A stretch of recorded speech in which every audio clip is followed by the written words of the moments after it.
Hold on. I've just had a look. 2 seconds. Right, hang on. Ta-da, there we go. Right. I knew there was something. I pressed live and I was like, oh, I bet there's something. And yeah, turns out there was. So there you go. Right. Very good evening, everybody. Welcome to Friday. Not just Friday. Welcome to the week. Oh, hang on a sec. Hold on. There you go. Is that any better? I'm sure that's better. Welcome then to Friday, not just Friday, just the weekend as well. Well done, everyone's made it to the weekend.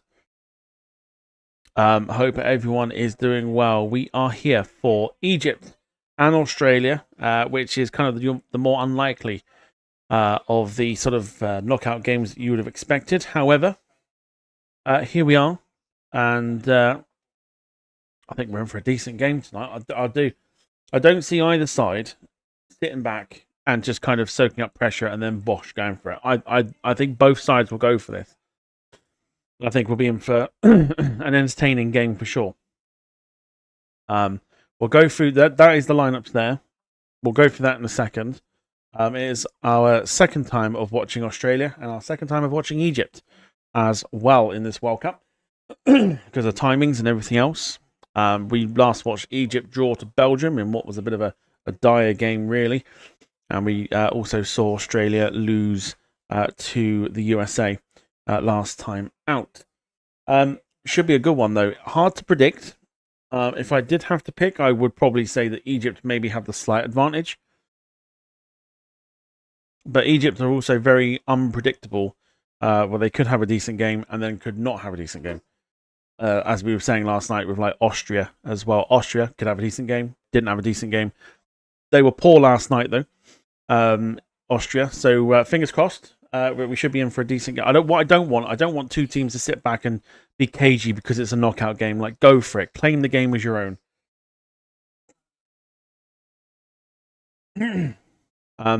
That's what we're looking for anyway. But welcome to everyone. We've got Jim, we got Carl, we got Finley.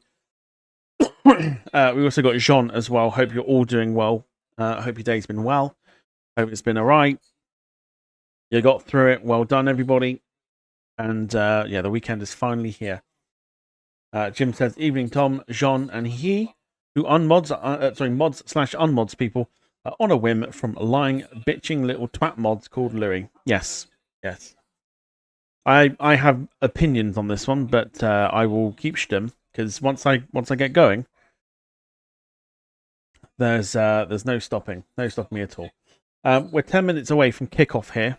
Get involved in the poll as well of who's going to win tonight.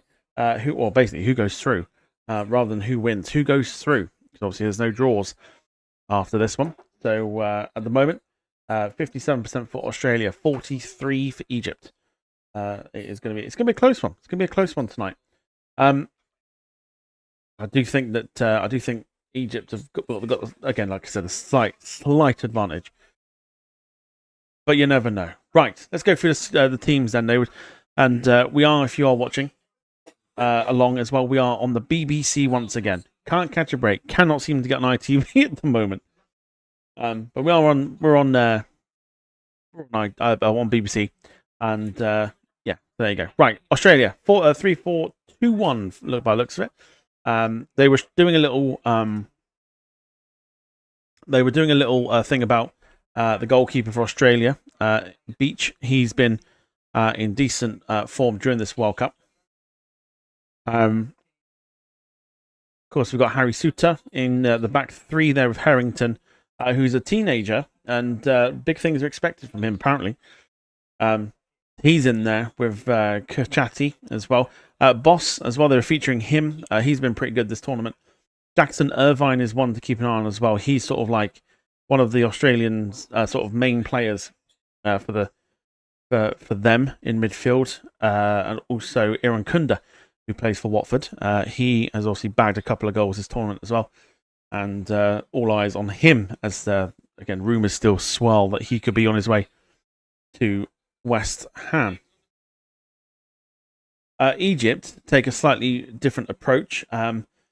More importantly, looking at Mo Salah, number 10. he playing as more of a central role, almost like an attacking midfielder. Now, normally we're used to Mo Salah being on the wing, but he's playing just behind Omar Mamouche today with Zico and Ashur, who scored that wonderful goal against Belgium the last time we watched Egypt in action. Otherwise, it is as you were in the back four for Egypt as well, with the number 3, Mohamed Hani, one to watch as well. So both sides, I think, will go for it tonight. I suppose they would have to, and pointing out the obvious. But there you go. Finley says BBC way better than ITV. Wash your mouth out. That is completely untrue. Completely and utterly untrue. Jim says his stream went tits up again. Black screen. Look, I mean, but I'll be as honest as I can, and I think I echo everyone's feelings. The day he gets banned from the internet will be a most joyous day, and it needs to happen soon. And even if he is watching, you need banning, mate. You need banning off the internet. Past giving a shit. You need to be banned, mate.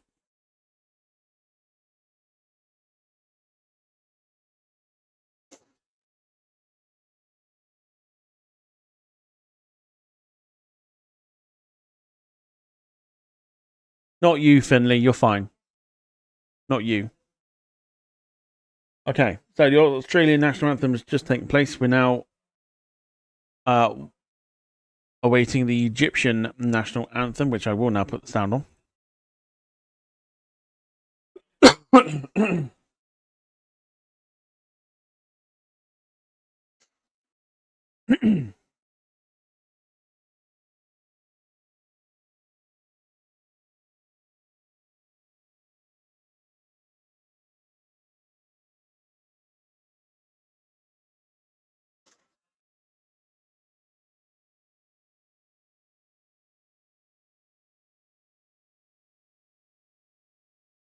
I'd like to think we get some goals tonight as well. Carter's was a very late night last night for me. Did you end up watching the football or no? Because, boy, did we get some interesting results last night. With Portugal beating Croatia in, I suppose what could be seen as controversial circumstances. The Croatian goal was deemed to be offside. That would have equalised for the Croatians. Maybe a little bit of corruption, who knows, because of Cristiano Ronaldo. Who knows? But it does set up for Monday night. Spain against Portugal should be a cracker. Yeah, it should be an absolute cracker. That one on Monday. And in the early hours of this morning,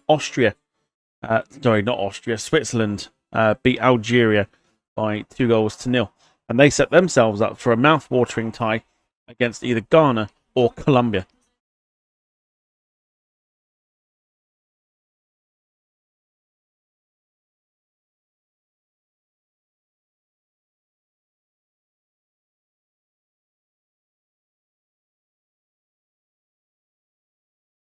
Finny says next thing in the game at 1 a.m. Opinions on that. I still haven't worked out if I'm going to do it or not.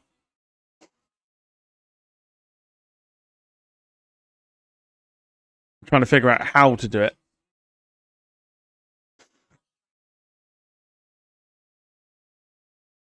Because I will be at work that same day. So I'm trying to work out how to do it. But yes. So if you've not seen it,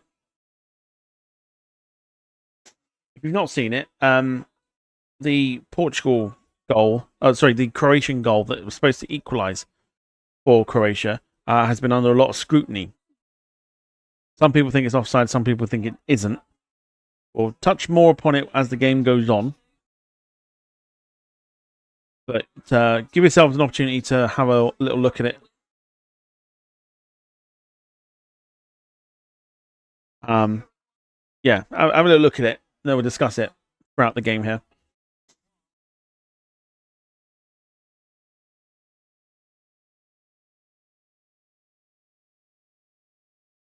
Jonathan, if it was Switzerland against Colombia, I would make a Schedule 1 joke.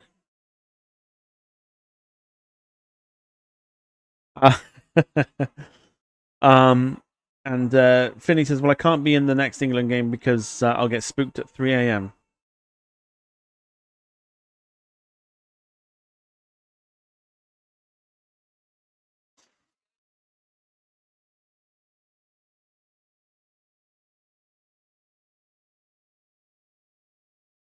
No VAR side-eye either. Right. But I think we're getting to a point now where we have to not expect it.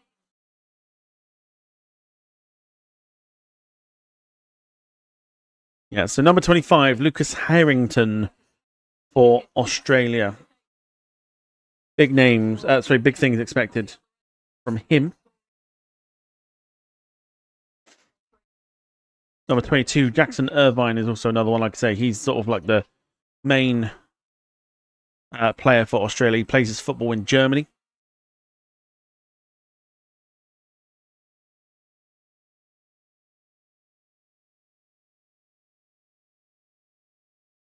Number 8 for Egypt, Emam Ashura is the one to watch. He was the one that scored the goal against Belgium.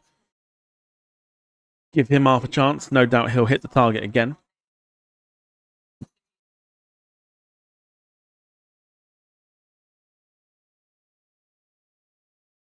In fact, Mo Salah is playing on the right-hand side. So they've just shown the graphic. He is playing on the right-hand side. I did think it was weird he was in the centre.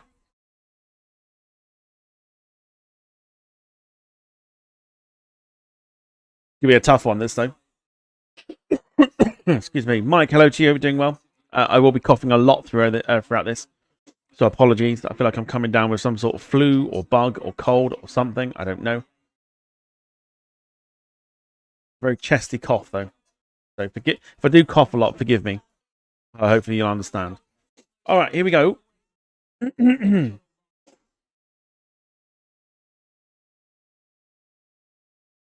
about to get off and underway.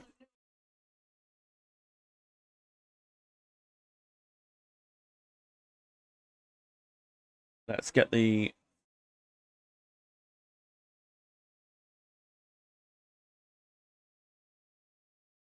There we go. That's where we want it.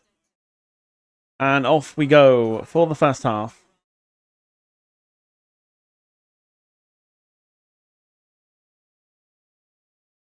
Bananas. Yeah. They're easier when I'm driving. They're easier to eat when I'm driving. Right, are we synced up? Close enough. In fact, no, we're not.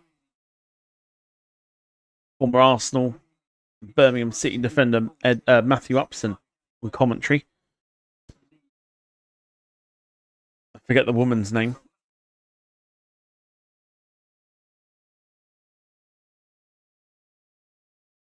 Yeah, I forget her name.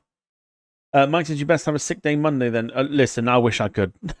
I wish I could. I think it'd be too obvious, that's the thing.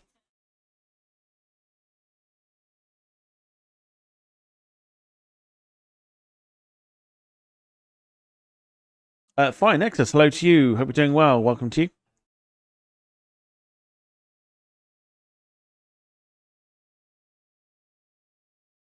Are we off to penalties tonight? That's the question. How are you doing? Apart from like feeling like I've got like a flu or something like that, I'm good. Like I'm all right. Hope you're well.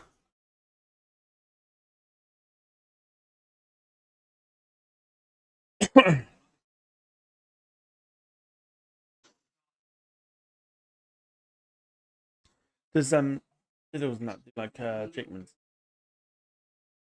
Pick 'em up from there.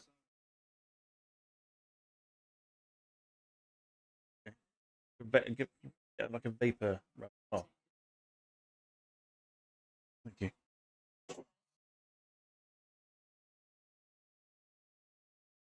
I do think Egypt have got enough here to get past Australia. It would be tough for either side to progress here, but I do think it'll be Egypt tonight. But, do get your votes into the poll. The poll runs until half time. or if the result seems like it is over already. John says, as much as I want the last representative of the AFCON to win this, I can't see it, to be honest. Egypt advancing to the next. Oh, sorry, Asian Football Federation. My bad, sorry.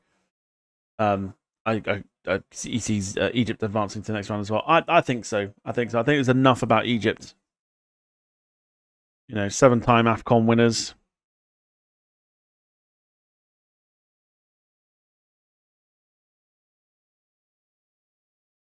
I think they've got too much for Australia, but I think it should be a decent game.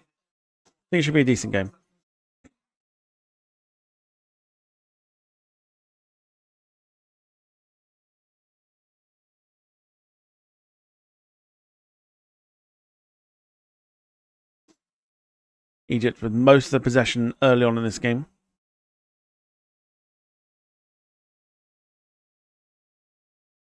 Kunda will give chase. He went for it as well. A very bullish midfielder. Striker. Is Kunda. You can see why West Ham want him. A lot of players will use the World Cup as like a shop window as well, if they're looking for moves. And what I quite like about this as well is it introduces you to players that you would never have heard of before.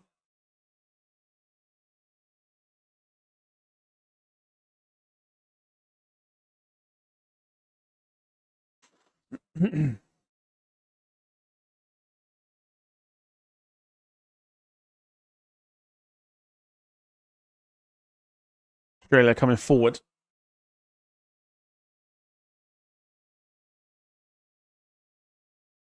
Oh! Oh my word. Volpato has just struck the bar with an absolute rasper. Oh, goalkeeper's getting nowhere near it. It dips, but it doesn't dip enough. Hits the bar and goes over for a goal kick. That'll give Australia a little bit of confidence. Goalkeeper would have got nowhere near that.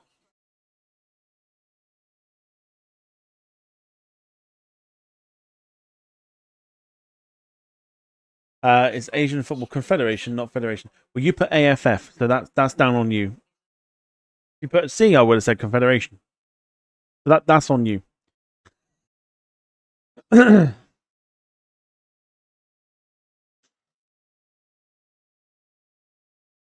Egypt breathe again after the Volpato effort. Carl says, what a shot. Decent effort. You see the way he struck it. Wasn't flat on the ground. The ball had popped up, so to get the technique was quite something. So close. Yeah, so close.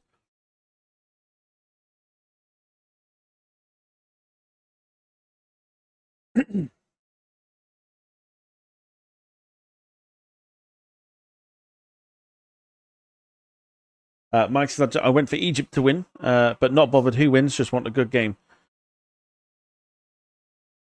Oh, he did. Oh, and maybe not. Australia's just trying to find something now. And they've got themselves a corner. That is Boss. Expect him to get on a decent move after the World Cup if he continues playing how he is at the moment. But Australia with a corner. The winners of this will take on the winners of Argentina against Cape Verde, which comes up after this at 11 o'clock. We are yet to watch Argentina. I don't know if I'll be awake, though. I'll be honest.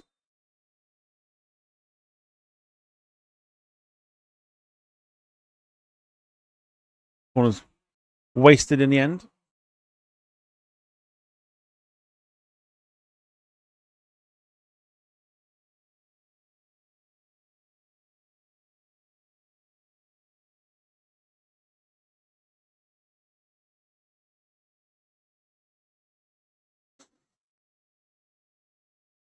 Yeah, as long as we get a decent game, it looks like we will. Both teams aren't. One's not sitting back waiting for the other one.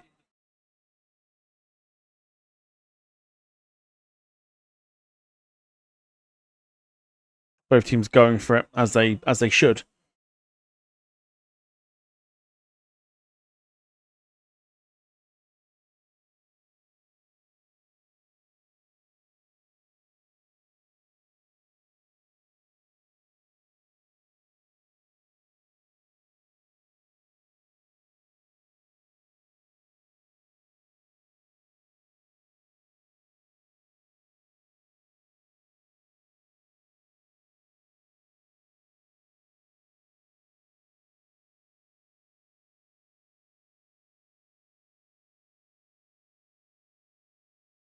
Egypt on the attack at the moment. Here is Ashur. Hani. Ashur. Salah, who as of right now is officially a free agent. Contract with Liverpool expired. He's now a free agent. Finley says Egypt's going to win.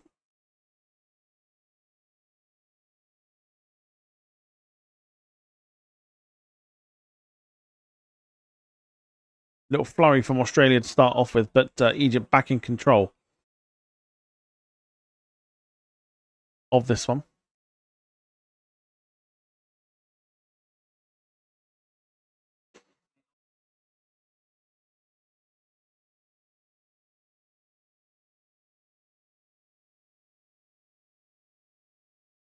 Jackson Irvine plays for St. Pauli, who are, I believe, relegated from the Bundesliga this season. With his iconic long hair and mustache.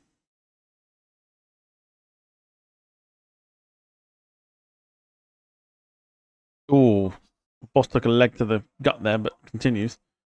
Looks a decent player.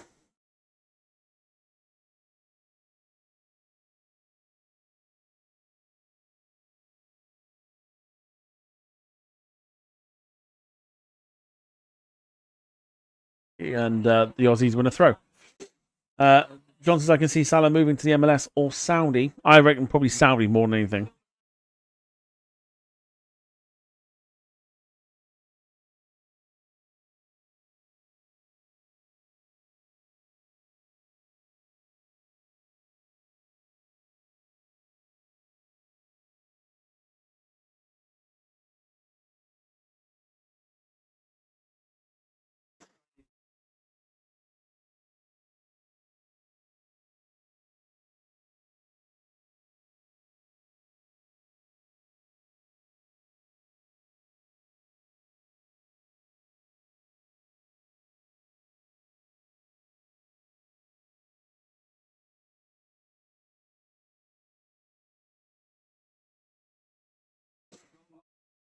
Carl says, see, Chelsea have signed a 20-year-old today. Yeah, I mean, if it's not like high profile, I don't want to know about it. Like, as a Chelsea fan, I'm so bored of like other teams getting experienced players, and then there's just us. Like, so when I heard that we signed like Palestra, I was like, okay, cool, going in the right direction. Don't know who the 20-year-old is though. I don't think it's Palestra.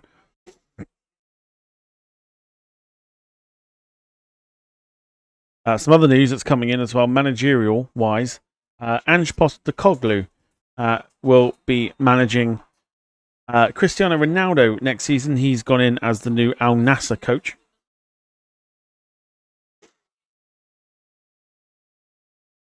Two-year deal for Ange Postecoglou over in Saudi.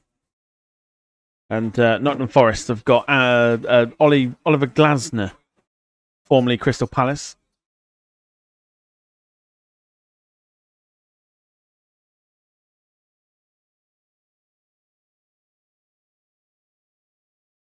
Some interesting managerial movements there. At Forest have got Glasner, I'll never know.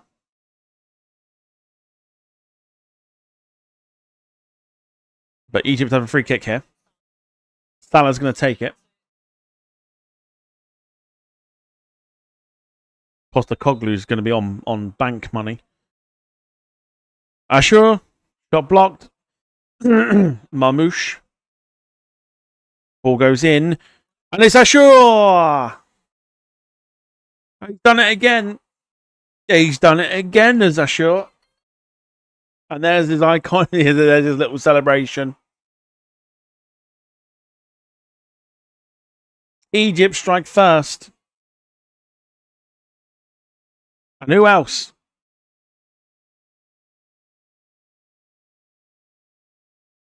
Emma Ashur scored against Belgium. Scores against Australia.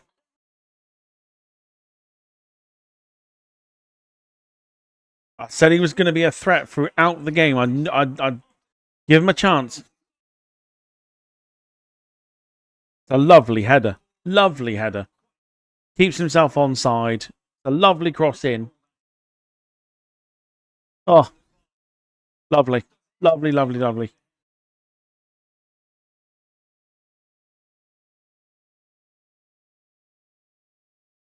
Absolutely wonderful, wonderful goal.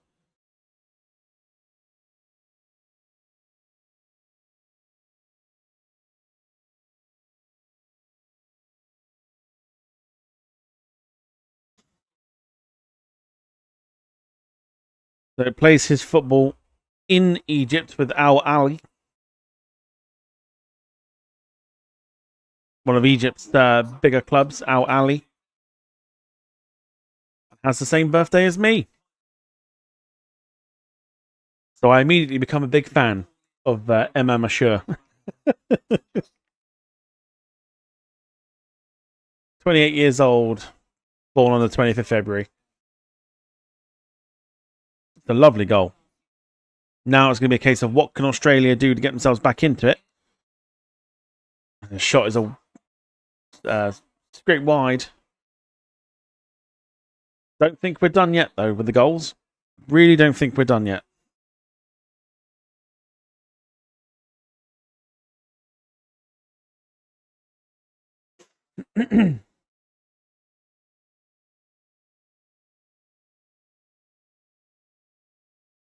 Jim says, be hilarious if Salah did a U-turn and re-signed.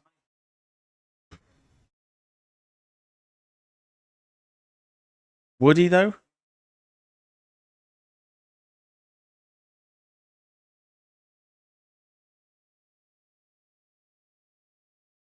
John says, playing in Al Ali in Egypt, potentially a European transfer, maybe.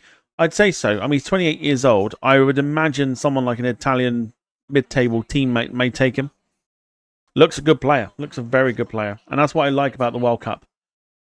Is you get introduced to players that, as I said, you've never heard of before.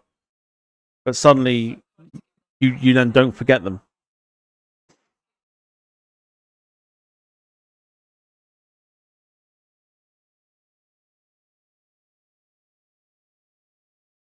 Oh, very true, Jim. No, it's very true. I have to keep an eye on it. Keep an eye on what he does. Here's Marmouche. Marmouche!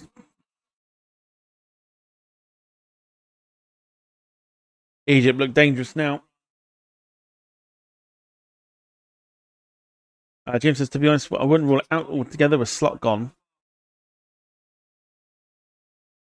I think given how like Saudi is at the moment, obviously the events that are happening in that sort of region, maybe he doesn't go to Saudi.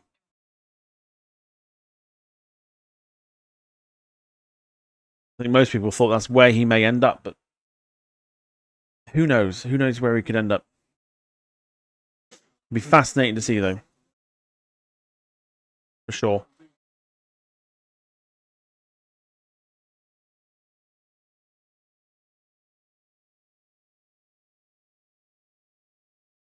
I can see Salah rejoining Liverpool or going somewhere like a lower Prem team. I don't think he'd go in the Premier League. It's a bit like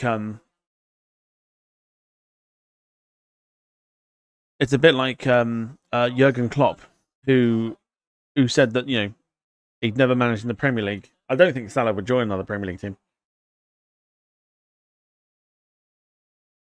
If he didn't have the legs at Liverpool, he won't have the legs for it at another team.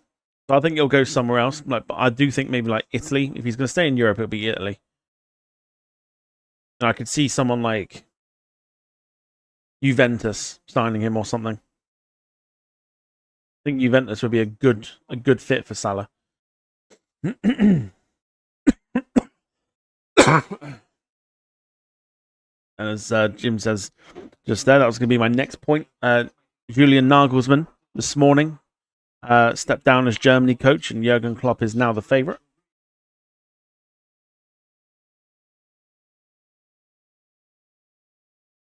He's opened the doors to the German job.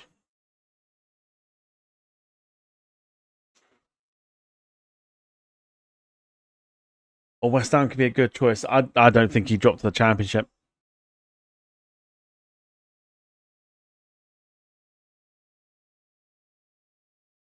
West Ham did have their kit launch though. They've released their new kit. They've brought back the light blue arms, like claret and blue. Jared Bowen was spotted in the kit launch. Wasn't looking too happy. Stranger things have happened though. There's been times where like players have been in a kit launch and then never actually worn that kit on the pitch. Famously, Eden Hazard for Chelsea, before he moved to Real Madrid, was in the kit launch for the upcoming season. Never wore it because he then signed for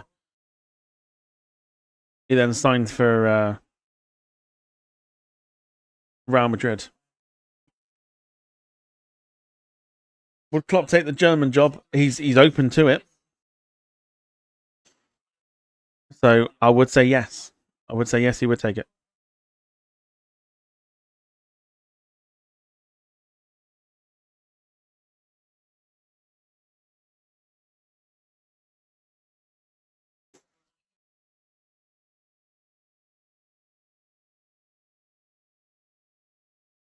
So 50-50 on the voting at the moment between who goes through, Australia, Egypt. Of course, it's not a case of who wins tonight.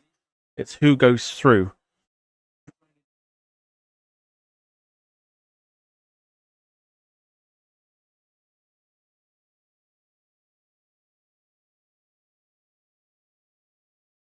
Then we're back tomorrow night with the round of 16. The round of 16 starts.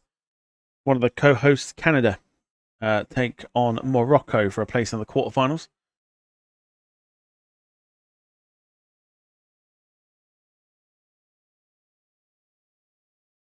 The round of 32 wraps up overnight with Colombia, Ghana.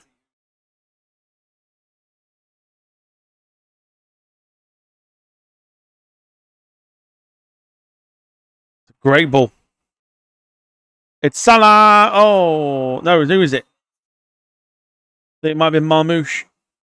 No, it wasn't Marmouche at all. Zico it was. Lovely ball over the top, though. Just offside.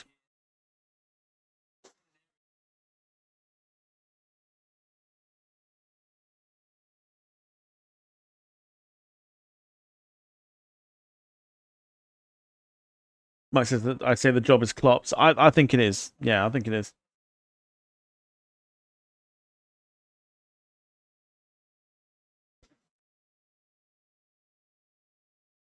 Thing is, if Jurgen Klopp comes to you and says, I'll take the job, are you going to give it to anybody else? I'd say no. You're going to give it to Klopp, aren't you? And I think he said that he would return to management if the German job was there, and I think he would return to club management if it wasn't in the Premier League.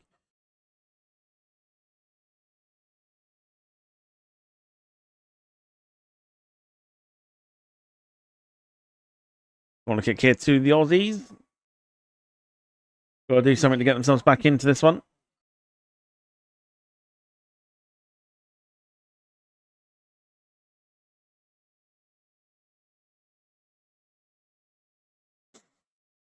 Unless Flick want to return, I don't see that happening. Because he's like signed a new deal with Barcelona. So I don't see that happening. I think it's basically for Germany. I think it's like Klopp or no one.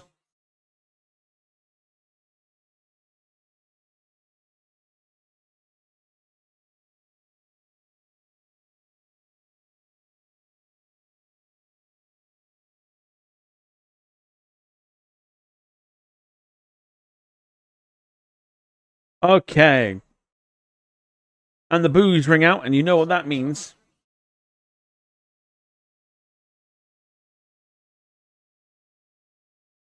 Hydration break. Australia 0, Egypt 1. I very nearly said after the first quarter. Very nearly said that. Then I have to go and wash my mouth out. With 23 minutes coming up onto the clock. Australia 0, Egypt 1.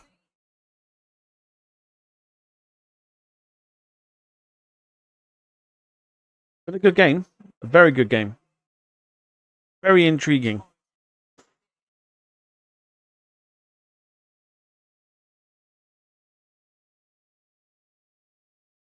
Oh, yeah, it's on BBC One, the England game as well. How's your nerves? How's your nerves?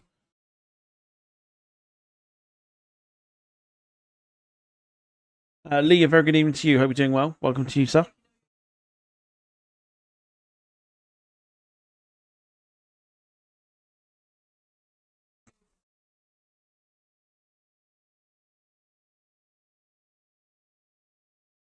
Mike says Pep will be Spain's manager in a couple of years. Yeah, there's a lot of like contract extensions that have been going on. More importantly, the Spain coach Luis de la Fuente has signed a couple years extension. He'll be at the Euros in 2028.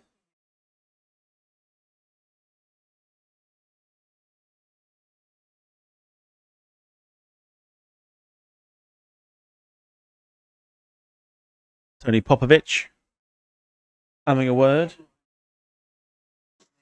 Lisa says, I'm good, thanks. Hope you're okay, Tom. Yeah, I'm not too bad, apart from feeling like I've got like a flu like sort of thing or cold or something. Very chesty cough as well. Otherwise, I'm good. But this image will be displayed throughout the hydration breaks because we do not like them.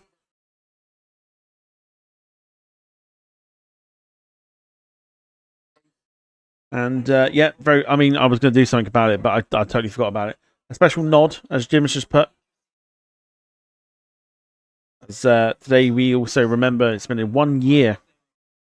1 year ago today, that we found out that Diego Jota and his brother had passed away.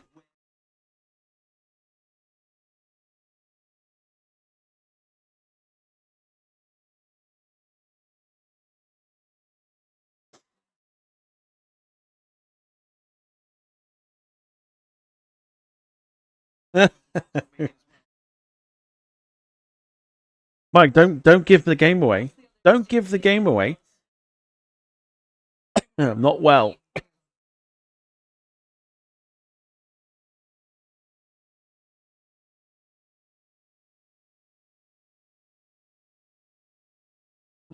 Right, we're back off and underway. Can Australia do something about it?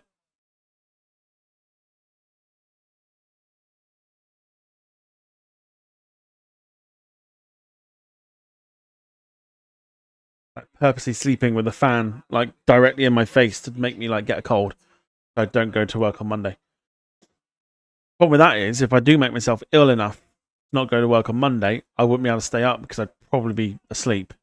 Either way, so it defeats the object a little bit.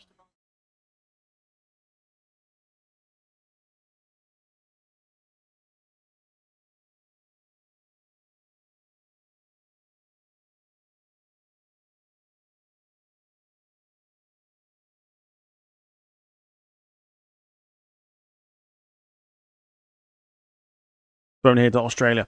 What will the hydration break have done to the two teams? Throw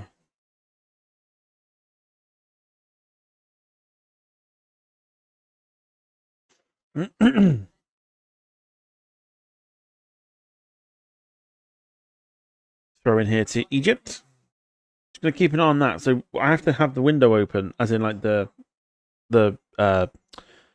browser window open for this to update. I'm hoping it doesn't need it.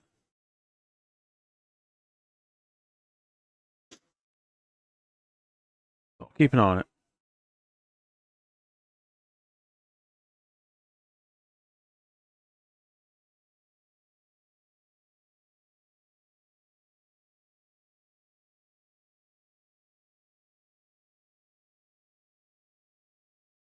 Australia still to have a shot on target. They came close with Volpato's effort to hit the bar.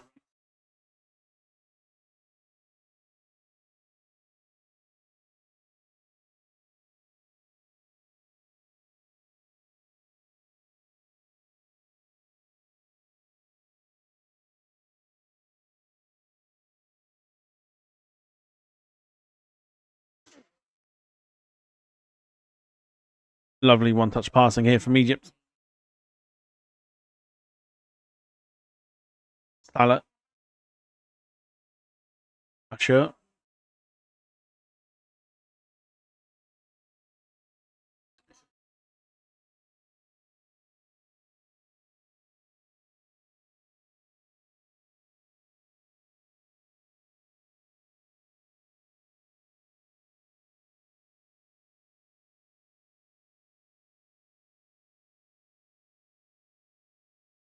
Let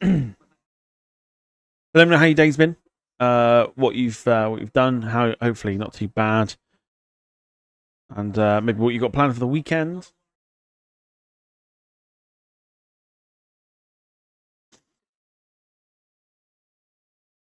Irakunda run out space there.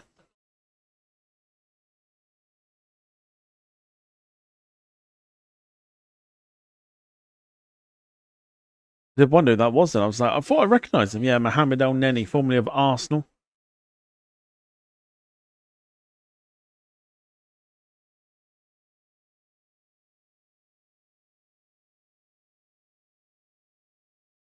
Mamouche not getting to that one.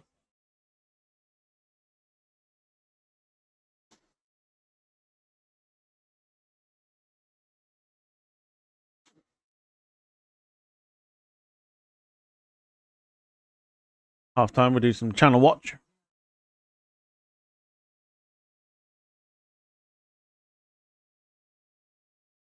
Patrick Beach. A little BBC had a little feature on him before the game started.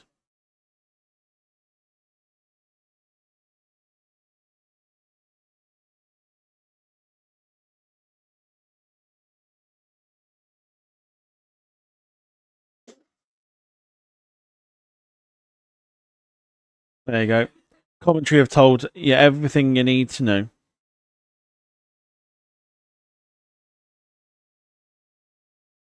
If you know of any snakes anywhere, Samuel L. Jackson is your man. I think we know a few, but we don't talk about it. John says that in other news, Nathan Ake moved to Fenerbahce. Yeah, saw that as well. Free kick here. Irakunda taken down.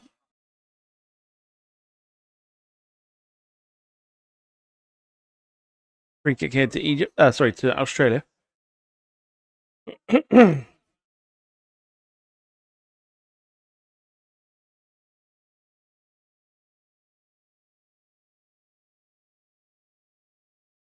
Mohamed Hani looks in some pain.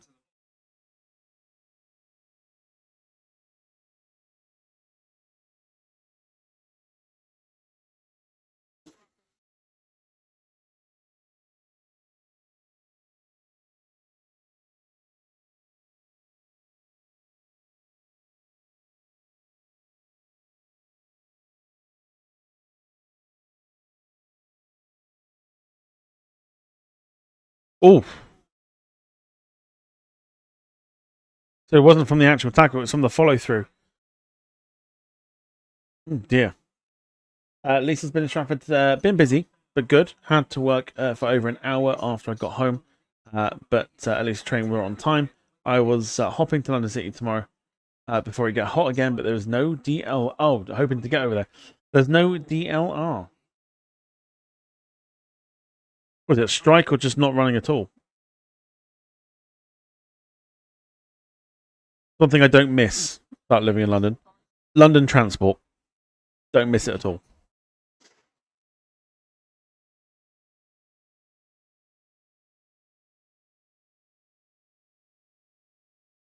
Oh, I see. A few of the roads were closed because of Metallica. I see.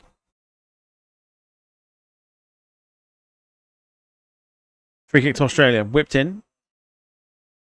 Shot swipe. Oh, that's a shot on target. Or maybe not then.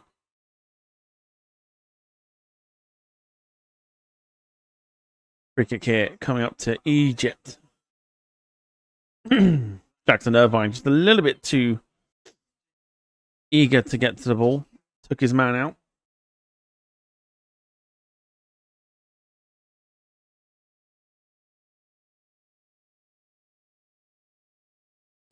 Beckton line closed for engineering works tomorrow. Love that. Love engineering works. Got to. One thing that always like tickles me when you hear about like train engineer works and everything else, like they do it during like half term. Like, why not do it when it's quiet? Do you know what I mean? Like roadworks, like, oh, we're gonna put roadworks up like during half term, during the most busiest time of the year, where you've had all year long to do it, but you're choosing to do it during A, the summer holidays, or B, half term. Always when there's something going on. Tickles me every time.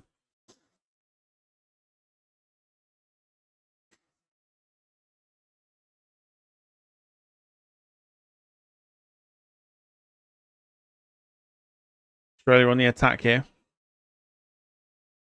Crosses in. It's a deep one. This is Boss.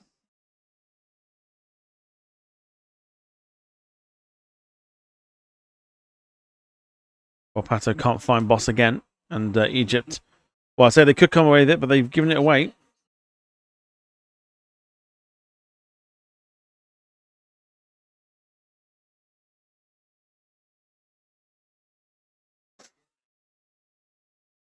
Tomorrow's going to be good. Dinner. Yeah, tomorrow's going to be a good dinner. Got some St. Louis ribs. I'm going to heat up and having it tomorrow. Very nice.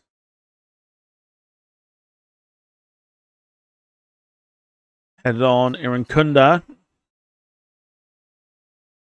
Shot on target. First one for Australia. Straightforward enough for the goalkeeper.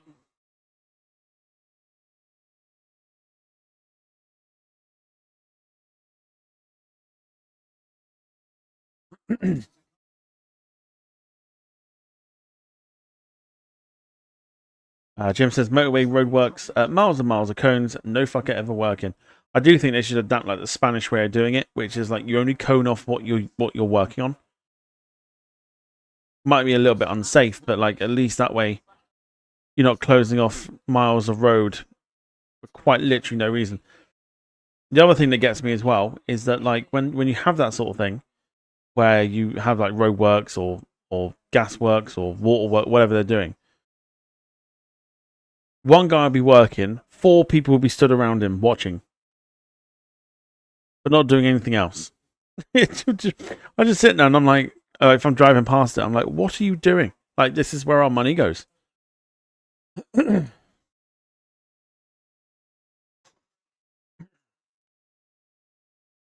Makes me laugh every time.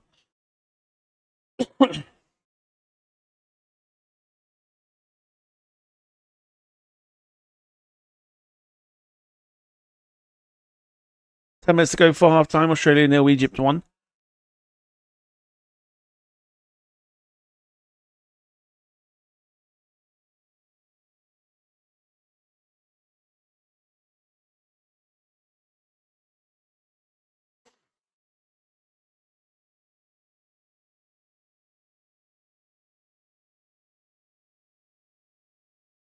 Well, Patho fouled. Good bit of footwork as well.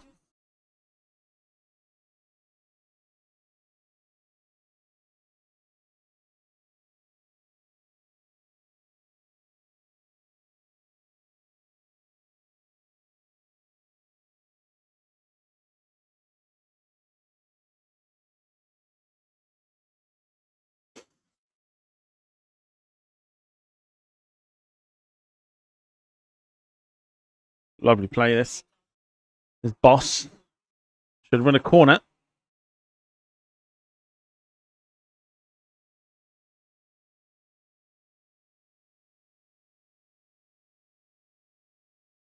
I think he does. Wins a corner. Chance for Australia to whip it in.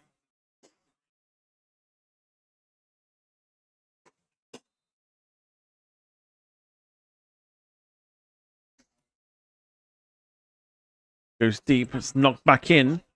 Goalkeeper did call it, but didn't get it.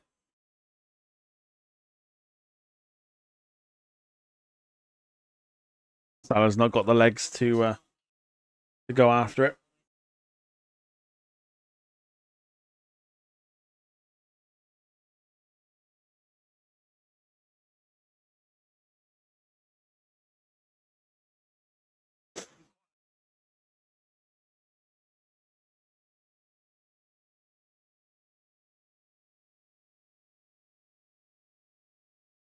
Suter.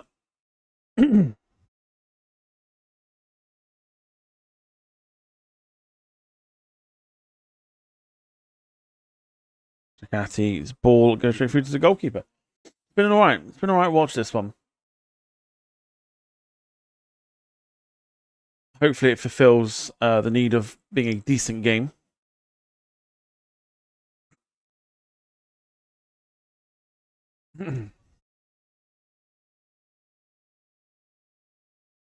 Haney.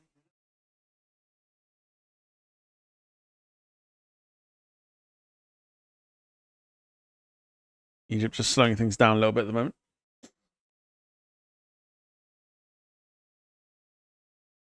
Hafez.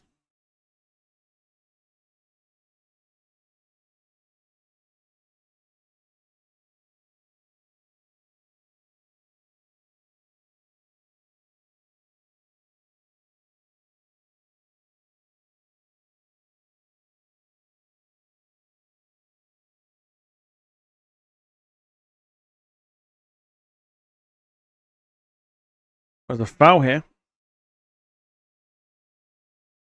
Lots of slobber as well, which is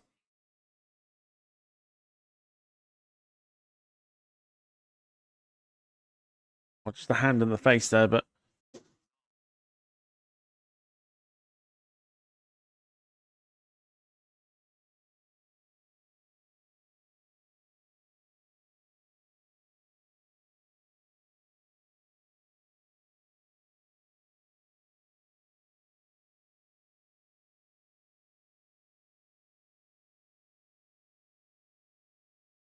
so Egypt free kick.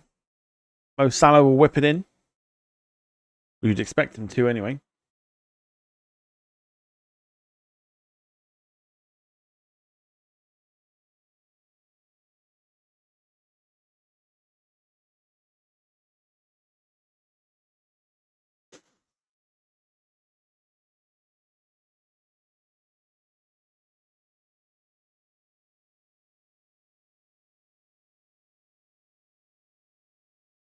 It will be Salah. Doesn't whip it in. Oh, briefly headed away. There is an offside flag. Just quieting down a little bit since the hydration break. I guess, as you know, as we always say, that could be a problem when the game looks to be pretty decent and then they have to stop it for the hydration break.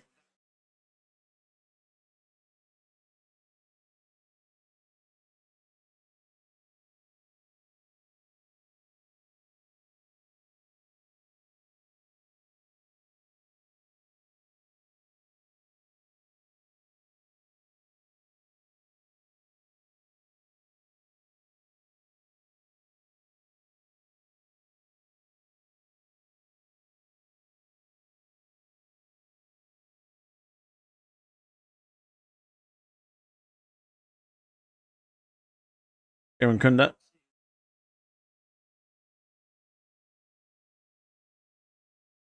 Can't keep it in.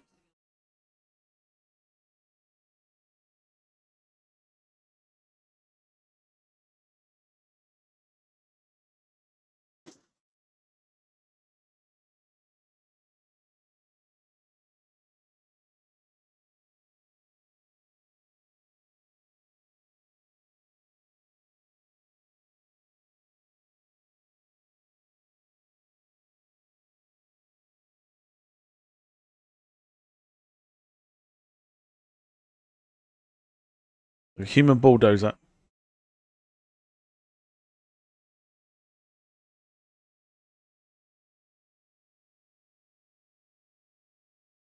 Let's know your thoughts on the game. We've got a few minutes left of the first half.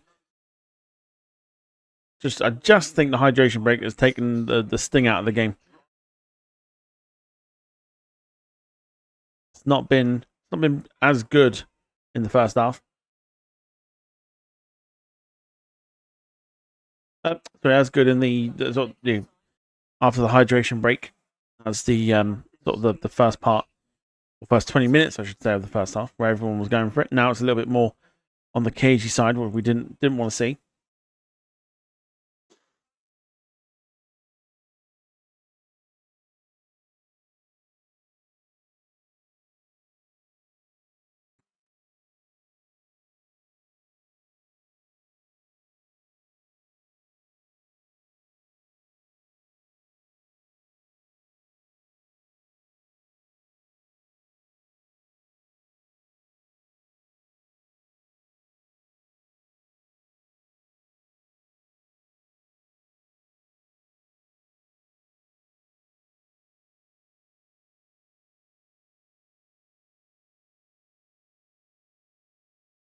Salah, Heaney.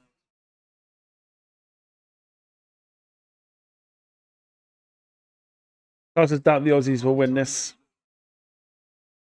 I mean, apart from that one shot they've had on target, I know Egypt have had one as well, which was the goal, but they've not offered a great deal at the moment.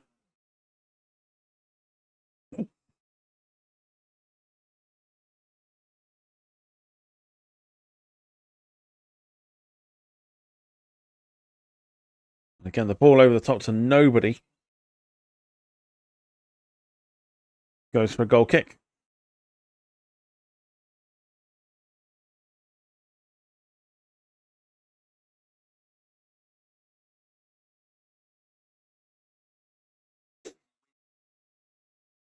Five minutes of injury time to add on at the end of the first half here. Still Australia 0, Egypt 1. Goal coming from Ashura.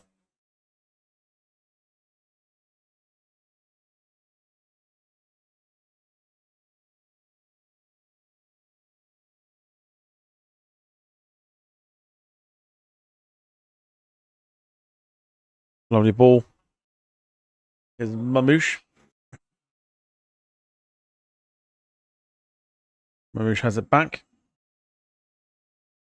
Over the top looking for Salah. Got his head to it. Not sure if he was trying to flick it on or whether he was trying to go for goal.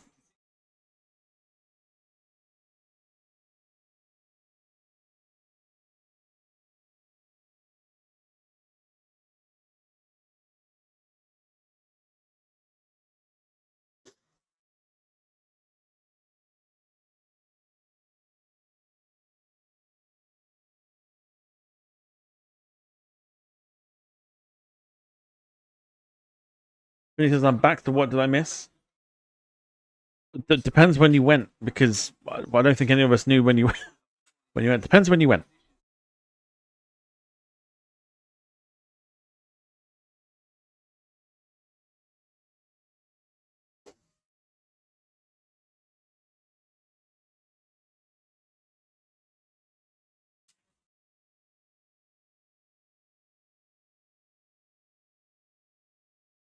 I think it's been the type of game that you would expect two nations of this caliber to produce.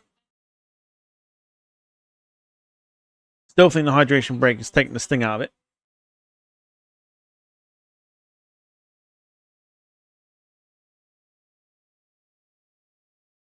I know. Oh, you saw the goal. That's the main thing. I don't think you've missed much, if I'm honest. Not really missed a great deal.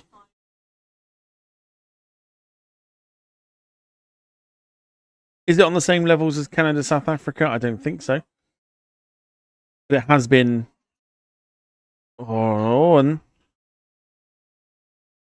Aaron Kunda looking for handball when they've got another Egypt player down.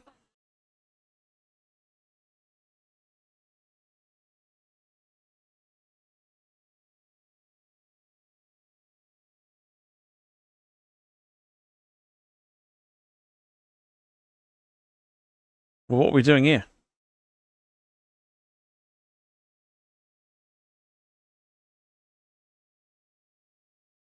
Nah, never. It's never ramble. Not even close.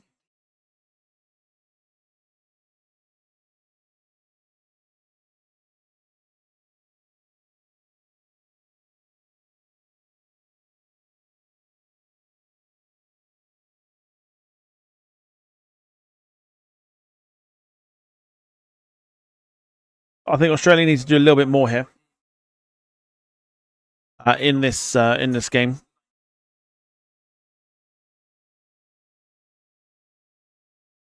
I think this has been, I mean this with the most respect I can give. It has been not quite on the same levels as Canada, South Africa, but it's been close. It's been close. Canada against South Africa is my bar for how bad a game can be. This is it's there. It's not worse, but it's getting a little tasty at the moment with the tackles flying in. Have a shot, mate.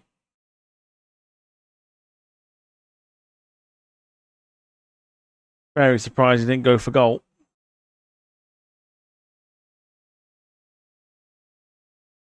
Starting to get a little bit tasty.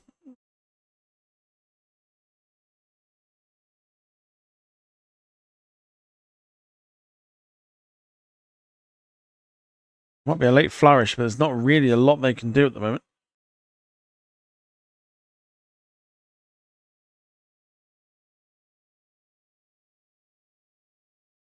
Aye, Canada and South Africa was. I think it's the worst game of the World Cup.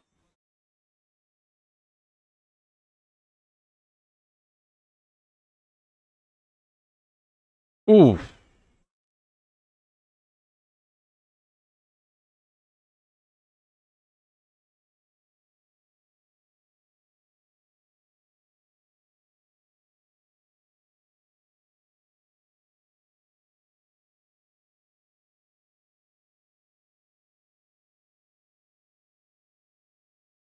well, I'm not entirely sure what's happened there, but what I do know is it's half time.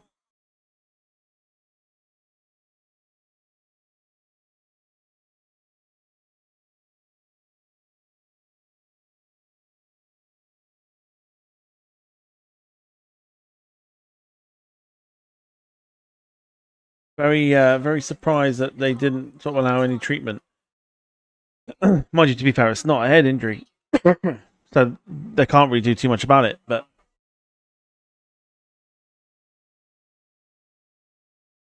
he, looks like he's taking a fair old whack there. But 1-0 to Egypt at halftime. It's been a game. I mean, yeah, it's been a game. I'm just gonna mute the beeb because no one wants to listen to them. Right. Anyway, so hard to kind of pinpoint certain parts of this game, apart from Australia hitting the bar early on with Volpatti. The goal, of course, from Mashur. I do think the hydration break did kill the game a little bit because it was quite open, quite end to end, and actually quite entertaining to watch until that happened. So again, the worst side of the hydration break coming into play, where it just takes the sting out of the game. Hopefully, the second half gets a little bit better than that because, yeah, it's it's again not levels of Canada South Africa, but it's almost almost there. But yeah, let me know what you think, what you thought the first half as well. Anybody let me know what you thought of it, and I could sit here and tell you some really awful dad jokes because I'm very uninspiring and I've got nothing else to do to you. But what I'm going to do is I'm going to allow everybody to have a little bit of a break because that's how nice I am. And I'm not going to bore you to death, basically. So grab yourself a drink, grab what you need.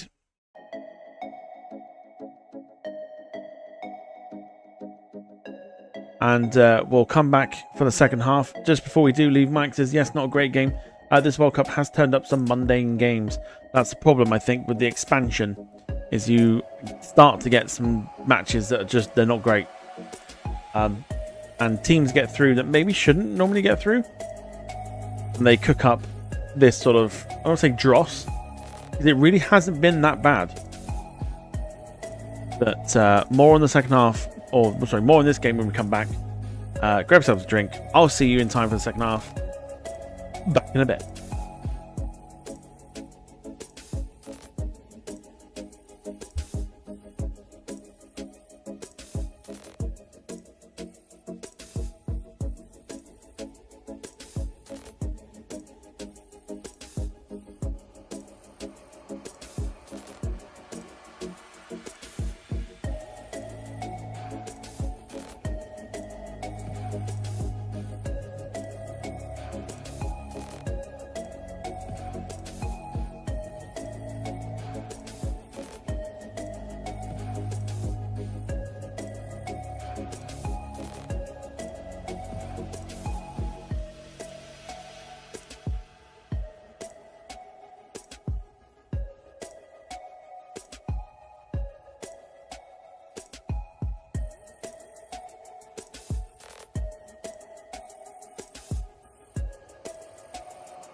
Just some breaking news just whilst we're here, because I've just had a little look at like some bits and bobs. Something's come up here.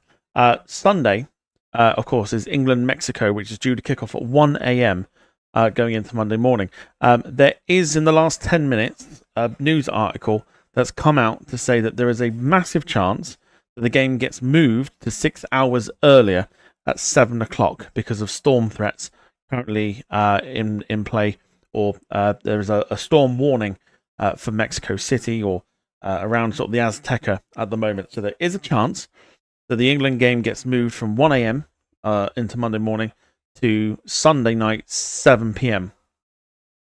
So there is a chance, which would tell me that the Brazil game would then have to be moved as well. More on this when we come back. Just thought I'd share it with you. Back in a sec.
Okay. Whilst the other channel bores everyone to death with some really goddamn awful jokes, we'll just bring you a little bit of the breaking news coming up in the last sort of 10-15 minutes of England's game with Mexico potentially being moved to an earlier time because of a threat of storms. As it says on the article, it says that FIFA is understood to be bringing forward the game at the Azteca, which has been scheduled to kick off at 1 a.m. on Monday, 6 o'clock local time in the evening. Forecast suggests there could be thunderstorms and heavy rain around this time, although FIFA has not yet provided any explanation. FIFA regulations for World Cup 2026 say they have a right to cancel, reschedule, or relocate matches at its sole discretion. More to follow. So it is absolutely breaking news right now in regards to England's game against Mexico. Now, I'm sure everybody will be hoping for an earlier kickoff time, which will make the last sort of 24, 48 hours of trying to get pubs open till 5 in the morning to try and find ways of like watching it completely redundant in the end. So, yes, thoughts. I mean, I know what I want. I want it to be moved so I can actually watch it. But let me know. We'll discuss it whilst we're here. I mean, it's not the first time we've seen games delayed or not postponed, but delayed in this World Cup. We have, of course, seen France in Iraq get delayed by a couple hours because of storms and everything else. And that was at half time. The second half wasn't played until 2 hours later. So it can be done. And I think, obviously, for player safety and everything else, you could move the time. Of course, nothing is official yet, but there is, obviously, I'll say at the moment, there is talks happening.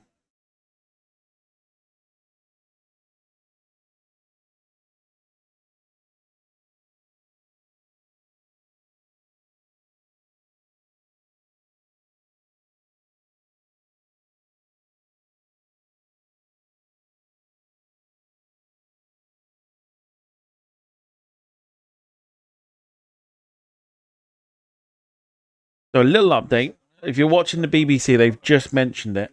It's looking likely that the game will be moved because of the conditions. So 7 o'clock Sunday night, potentially, for England-Mexico.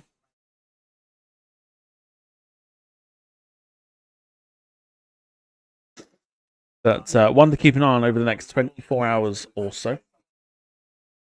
But they're going to have to make a decision. They're going to have to make a decision, I would say, easily by tomorrow afternoon.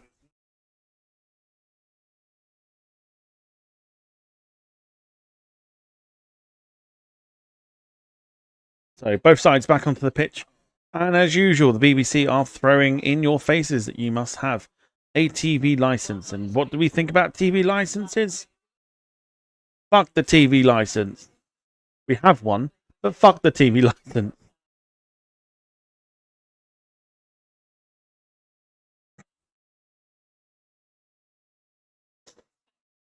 Jim says, bet the pubs aren't happy about it. Lost revenue.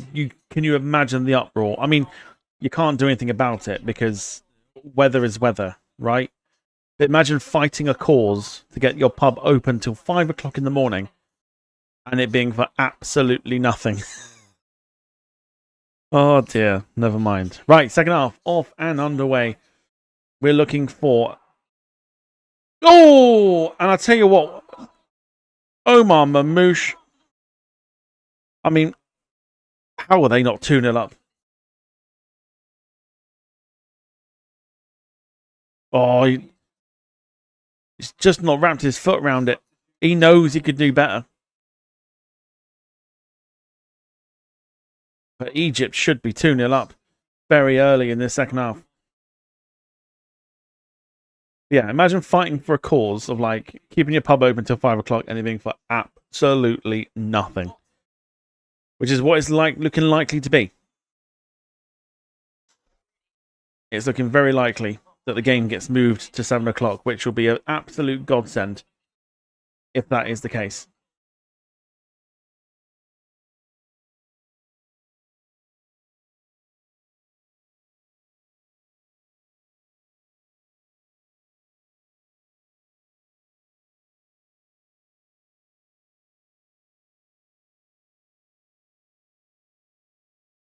I think so. I think the pubs will make more money.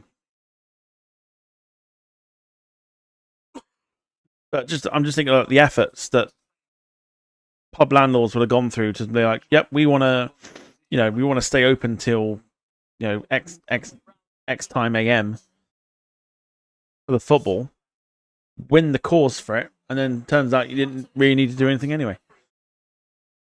You'd feel like you've wasted your time.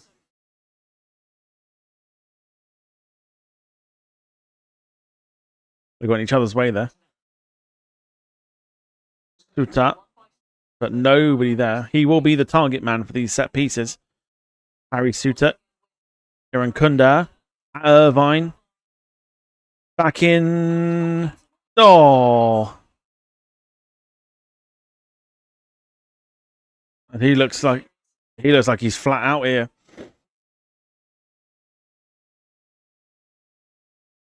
It's Mohamed Haney, who's been through the wars already.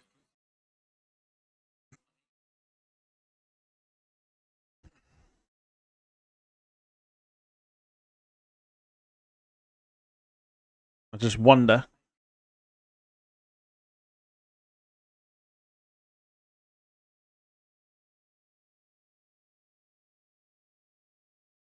The camera has zoomed out here, so we're on pause here.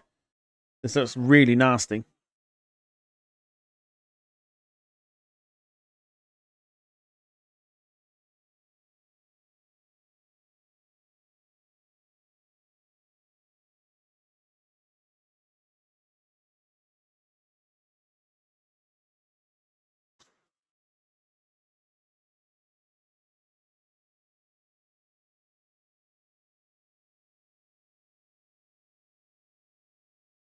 Looking quite groggy.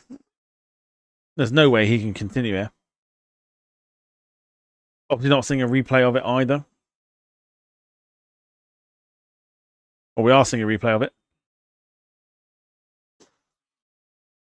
Oh, yeah. God almighty, yeah. That is...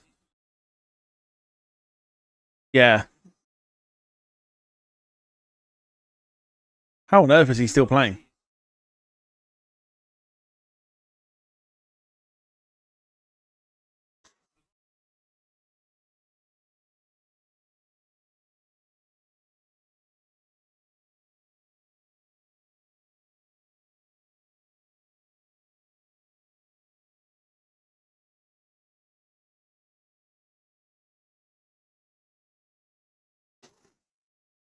There's no way you can't let him continue, surely.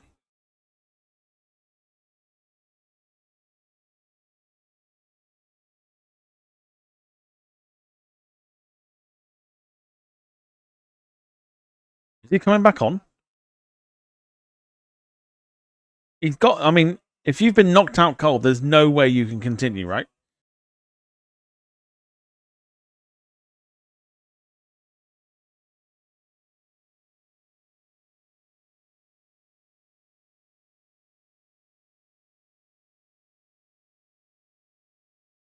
Starting to get a bit more physical now as well, which is quite... I mean, for viewing wise, it might make stop and start the game a little bit. But, yeah, it's going to get quite physical.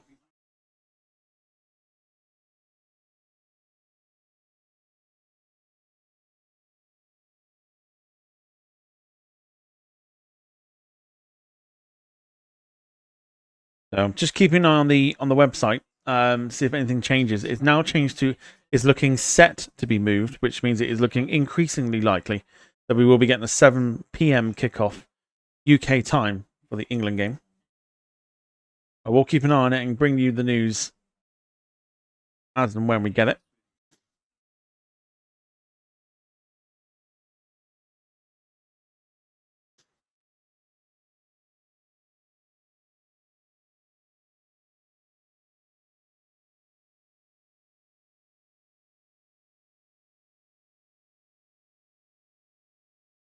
I just can't believe if he's back on the pitch. I can't believe he's on it. And he is. He's back on the pitch. That's mental. We'll see how he gets on. Pato. Cross comes in. No one's... Oh. And he's used his head. Haney used his head to get out, get the ball out. I mean, if he's fine, and okay.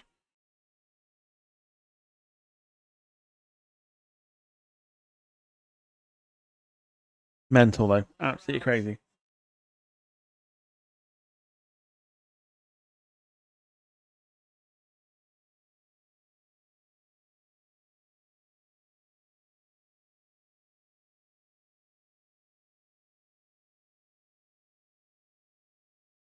And here he is taking the throw.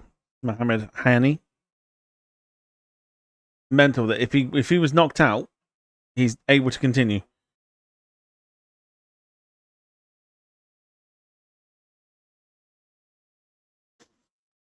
Anyway, we carry on.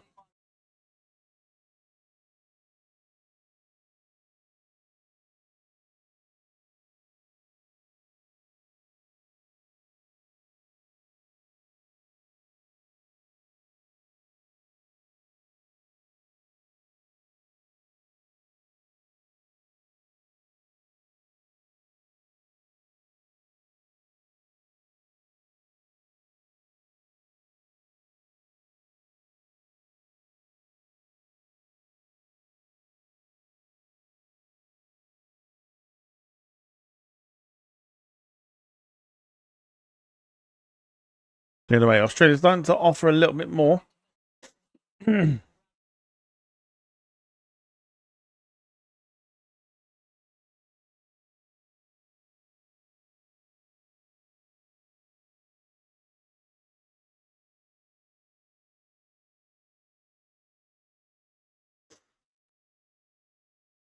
free kick here to Australia. Just starting to get a little tasty again. You see a number of tackles going in. Oh.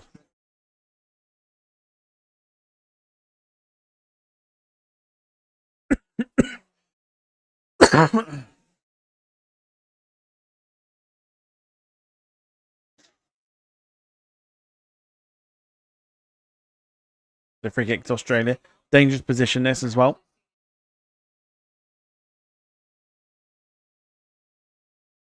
Yet to create anything in this game.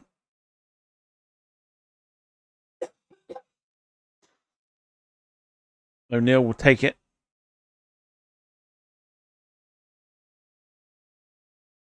Whipped in. And it's in! Is it the danger man? Is it Harry Suter who gets it? This might go as an own goal, you know. Who's got it? Doesn't matter. Australia are back level.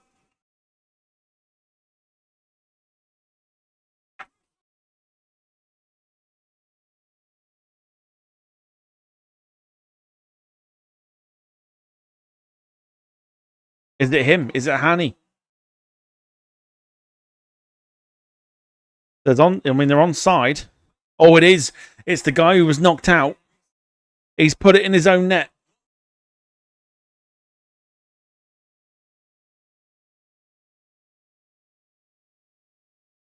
It's Mohammed Hani, who was unconscious, puzzled and dazed, and has put the ball into his own net. You can't write it. You absolutely cannot write this at all.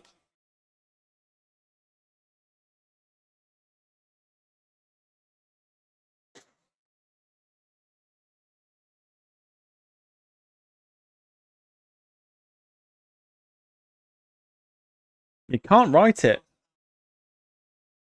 Australia won, Egypt won, courtesy of Mohammed Hani's own goal.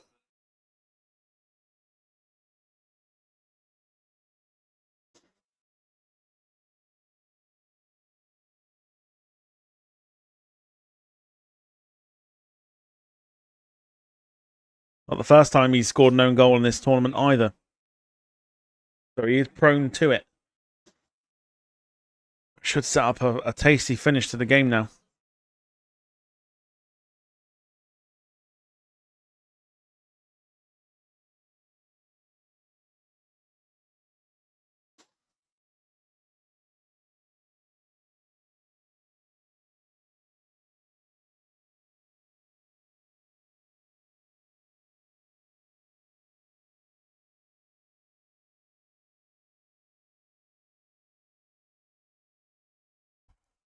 And Australia will be buoyed by the fact they've got themselves back into this.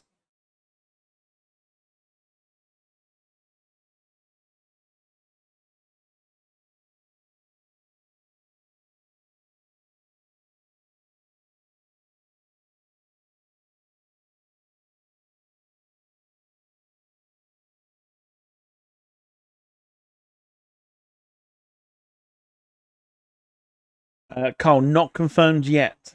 Other news outlets are starting to catch on to it, but it's not confirmed just yet. But it's looking likely like it will.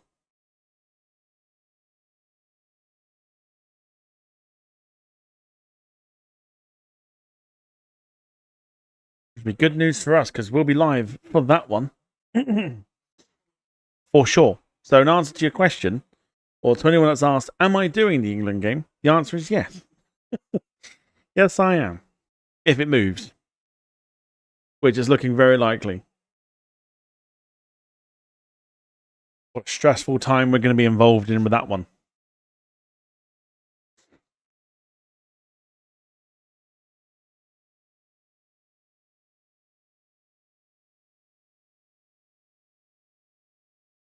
No need to fake an illness now. Nope, it's a miracle. I'm cured.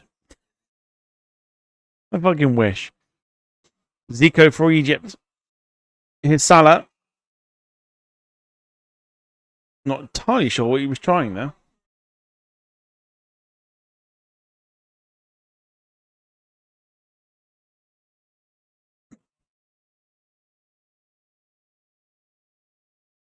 I think we'll know overnight about the England game being moved.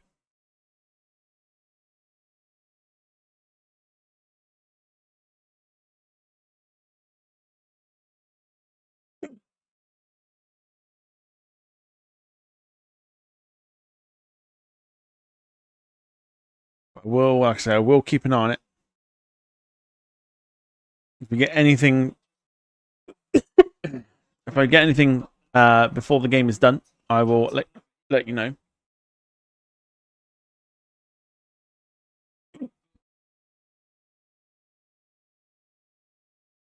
The England bug. I went outside, touched grass, and hallelujah, it's a miracle.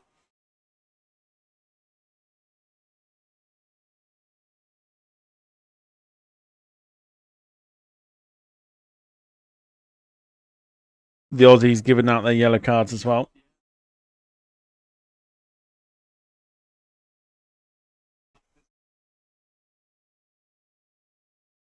Another free kick.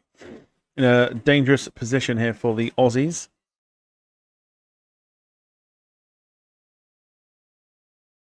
O'Neill will whip it in again.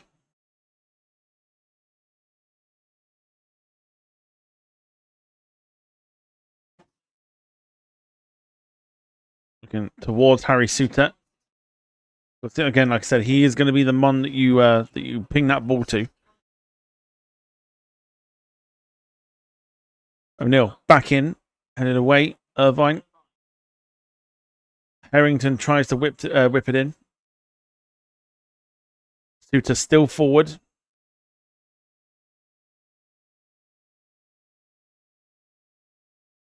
Suter. Irvine.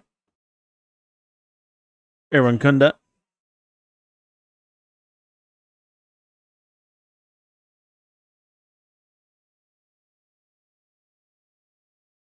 Good bit of good spell of play this from the Aussies until they've just given away a free kick.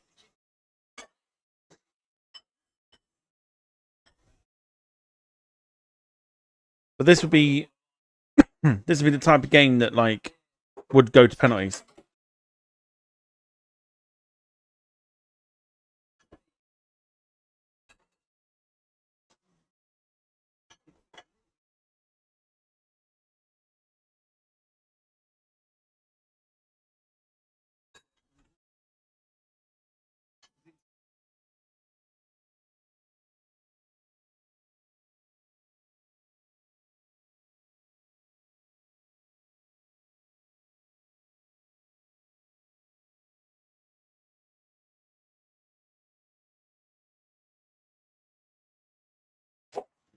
Egypt on the attack at the moment.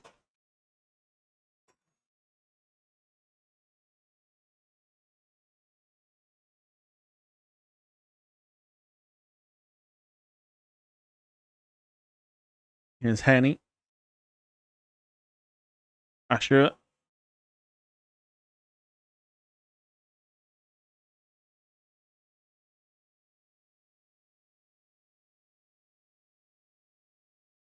Thank you.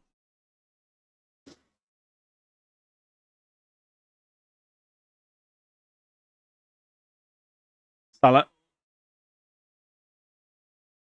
who is offside. Free kick here then to the Aussies. I do think this one might go to penalties.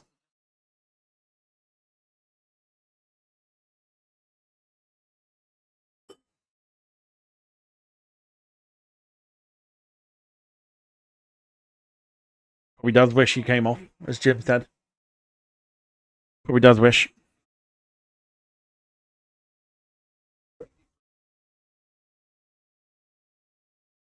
Yeah.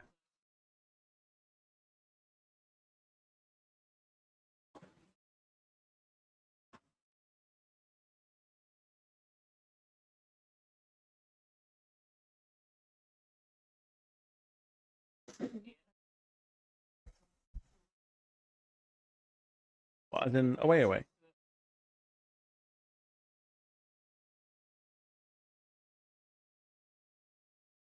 No, I probably just wouldn't do it. Wardrobe. No, thank you.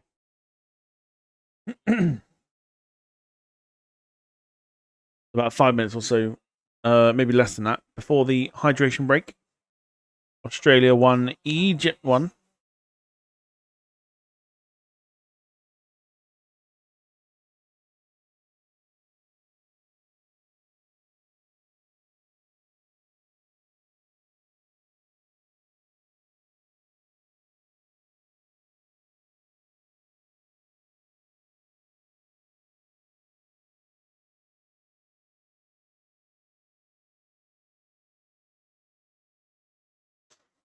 Tomorrow night's game, we've got Canada against Morocco as the round of 16 begins.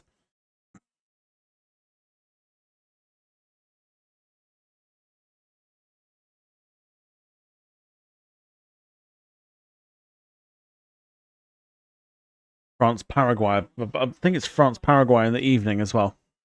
10 o'clock start for that one.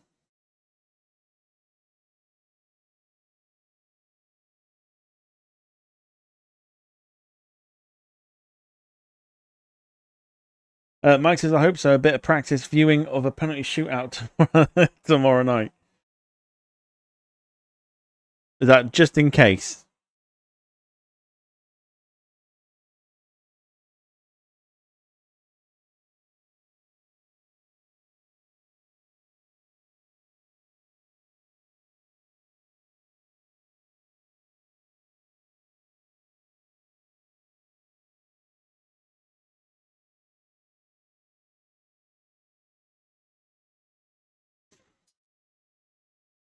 Iran Kunda. Looks a good prospect, Iran Kunda. He is young. Jakarta gives it away, though. Here come Egypt. Shot has hit Salah. And cleared away. I imagine when the ball goes out of play next, it'll be the hydration break that nobody wants.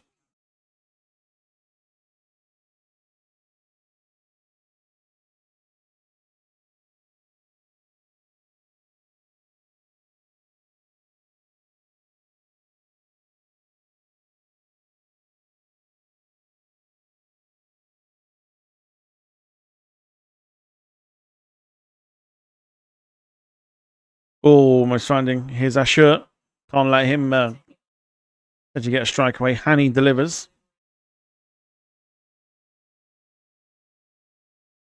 A goal kick or a throw.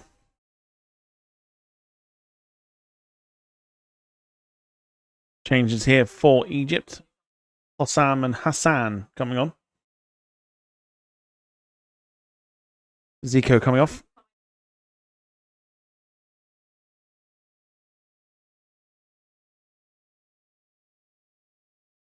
And Fatty off as well.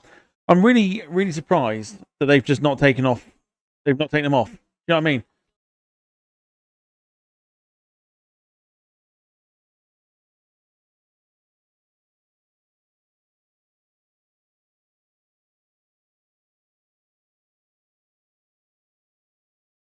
Like, just as precautionary measures to take them off anyway. The right back for Egypt. Hani.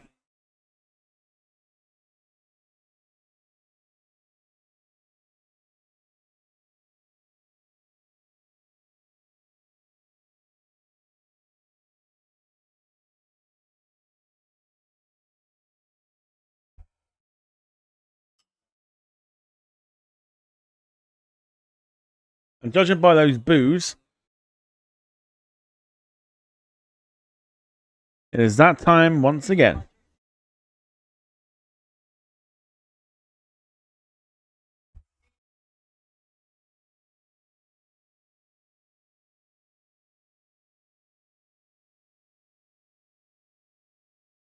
The one thing I'm looking forward to the most about this World Cup finishing is no hydration break, no music either.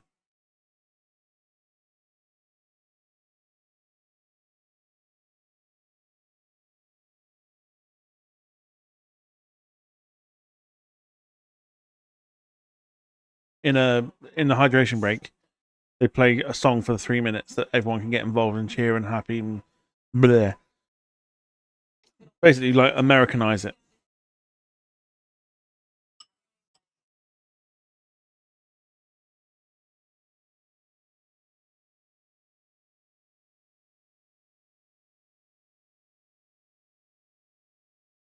So it's confirmed that they're moving the game. We don't know the time yet.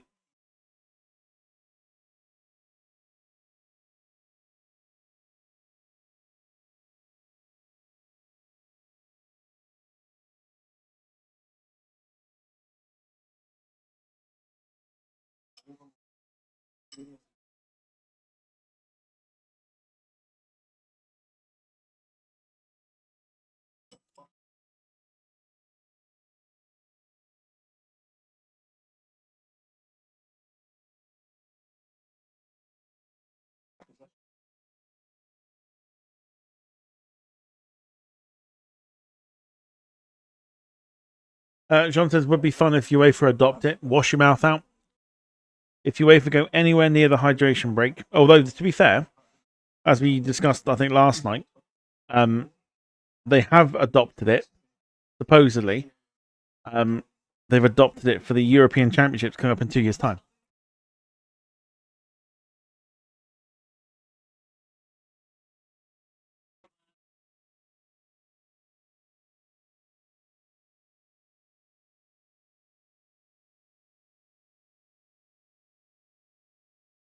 So you never know.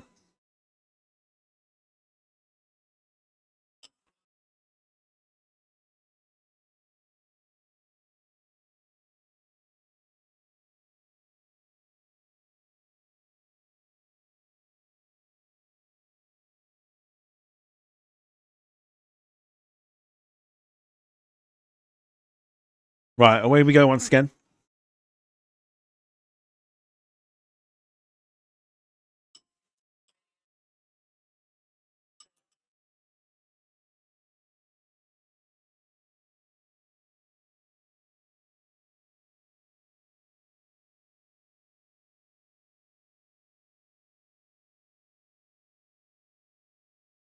Where's the game going? Is that extra time?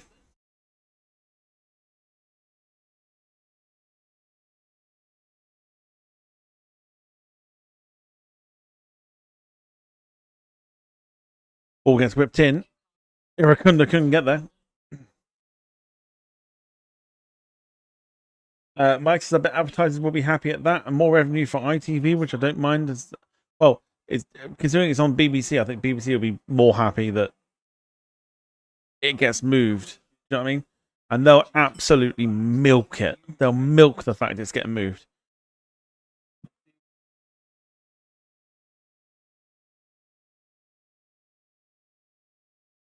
I mean, for us English though, great news. Great news that it's getting moved.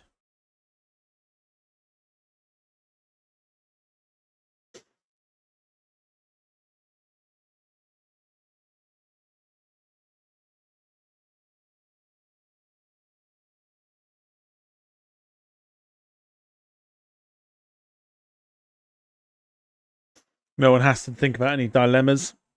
But it does make me think about what they're going to do with the Brazil game. They're going to have to move that as well. They're going to have to move that to a later time. Because that's supposed to kick off at 9 o'clock. Now, obviously, the reason there's huge gaps between each match now is just in case it goes to extra time and penalties.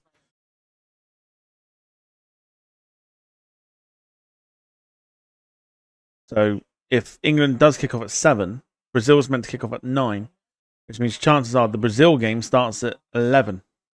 Dead.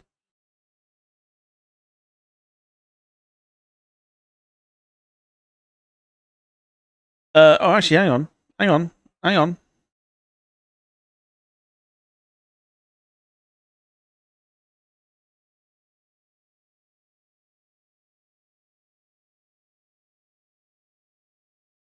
Hold on. Hold the phone. Oh. Interesting. It's on both channels. Both ITV and BBC One have it. That's really bizarre. Double change here for Australia whilst we're discussing it. So both ITV and BBC have got the England game.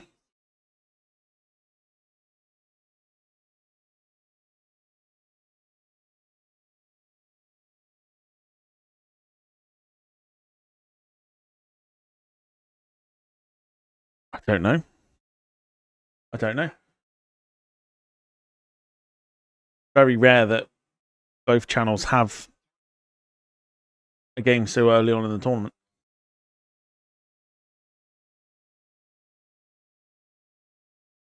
Well, hold on. Let me have a look. Hang on. Where are we at? So if we go there, so who's got? Yeah, that's okay. I think that tells me that they haven't decided yet. Because Brazil Norway is now also showing. Excuse me, is also showing ITV and BBC One. So obviously there's a bit of a thing happening.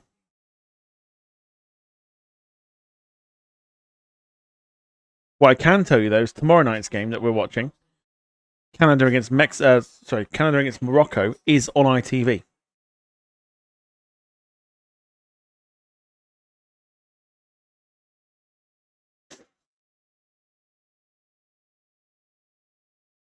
Well, Jean makes a very good point. Makes a very, very good point. Although I do think it'll be on one channel, not both. Because the Brazil Norway game has both on there, so there's obviously they're reshuffling everything by the looks of it. I did think it was weird that both channels had it, but obviously that's not the case. I'm hoping ITV have it. Just for the coverage. But somehow think it'll be on BBC again. Because ITV have had...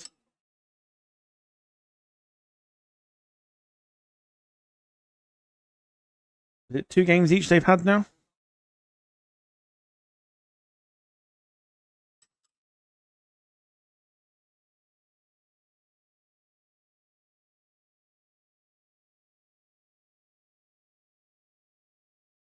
Yeah, could be anyone's.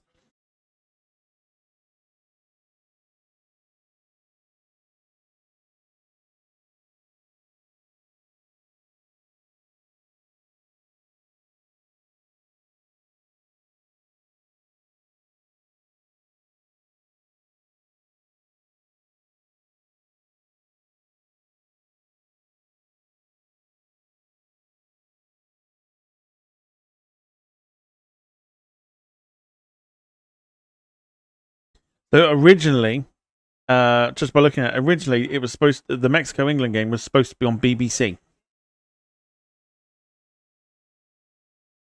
So I don't know. We'll see. We'll see.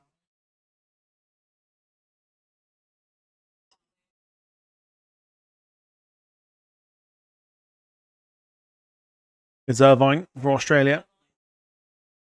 Also, if you are enjoying the watch along and you haven't done so already, feel free to hit the like button. Like button helps out. The more likes we get, the more eyes we get. The more eyes we get, the more we go into the algorithm for watch alongs. Of course, every like is much appreciated. This channel isn't monetized.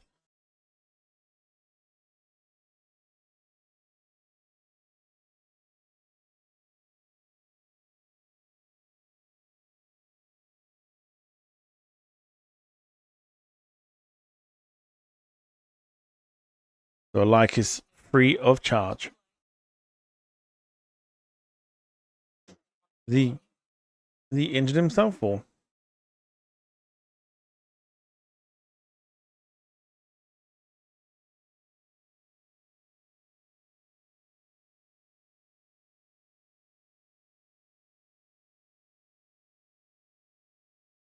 Oh, he's coming off here.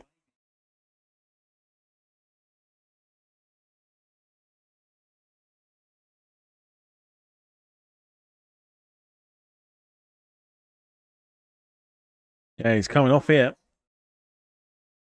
Very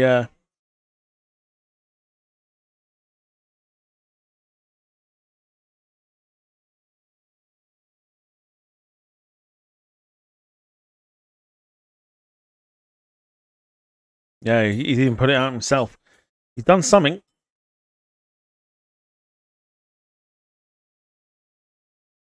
So off he comes.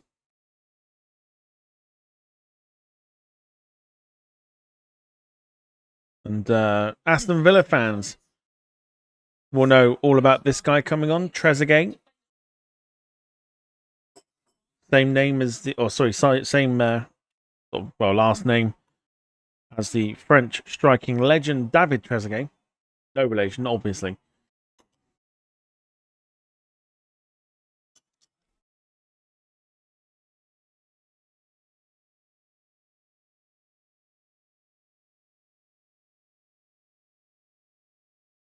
Let's say Aston Villa fans will know all about Trezeguet.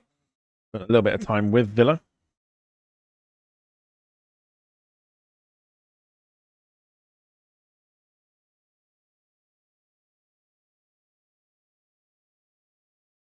Harrington wins their header.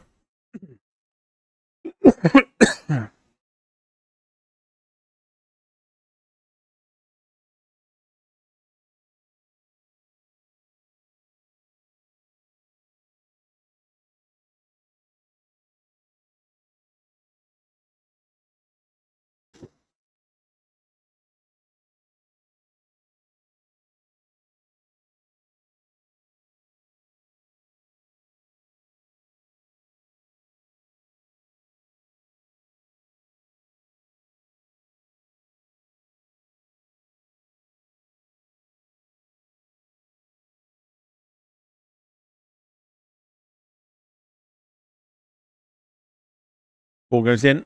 Sutar wins it, as you'd expect. Irvine's there. Shot comes in, it's blocked. It's a bit like pinball in the box. You must say it at the moment. Oh, and Sutar has gone bulldozing straight into that defender. The Egyptians are dropping like flies at the moment.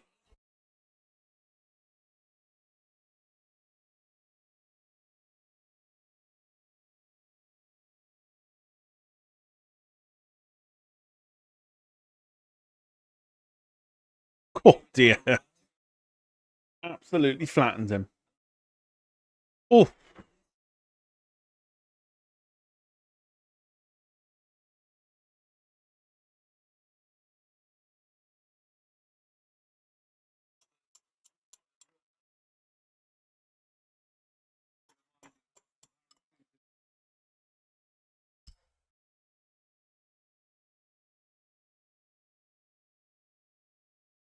Wonder how it would go for the rights and money for showing the England game. I would imagine it will stay on the BBC. The problem is now they have to rejig everything. Because it will end up clashing with Brazil-Norway. So that game's got to get moved.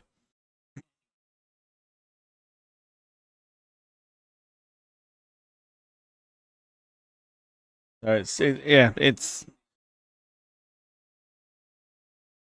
bit of a mess, but they've got a very short amount of time to sort it.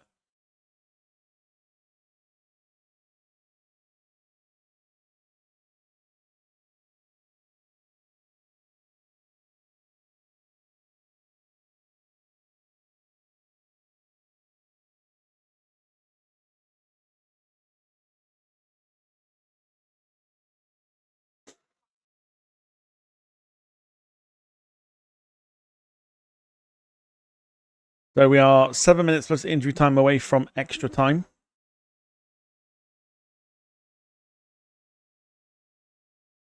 Unless there is a winner.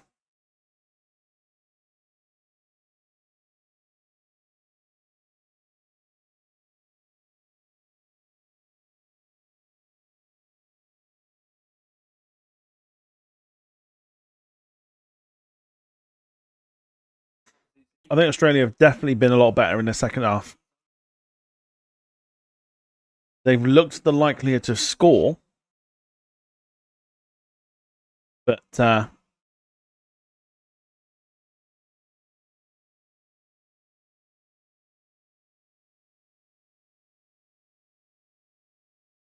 they can't write off Egypt yet. Possible extra time, maybe. I think that's where we're heading. I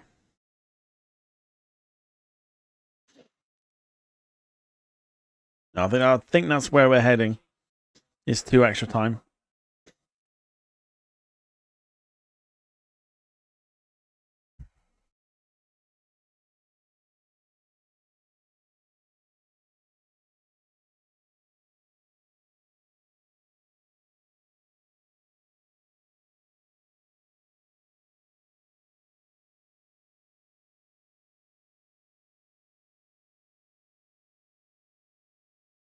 Is Hani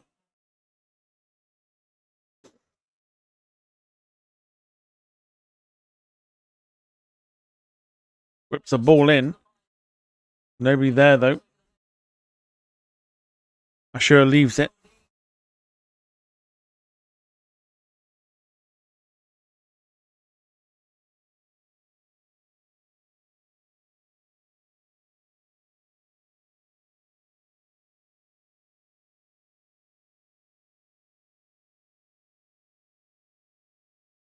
Ashur, don't give him some space because you know we can hit them. It's Hassan. Great ball in. A tasty ball in that. Just needed someone to get on the end of it. And Patrick Beach did well to read it. Stunning ball in.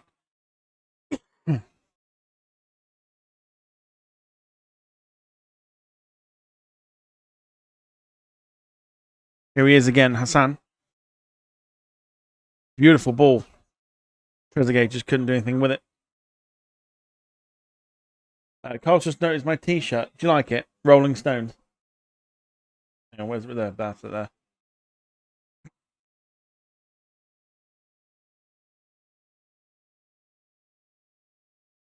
They're in again, Australia. Couldn't quite find Irvine. So I know it's like a lot of like bands like I say like Nirvana and Rolling Stones have been made into like just general merch that like general people just wear it because they think it's cool rather than actually listening to the music.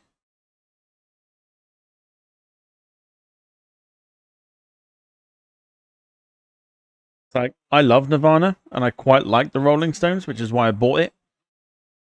But I can't stand people that just buy it because they think it's trendy.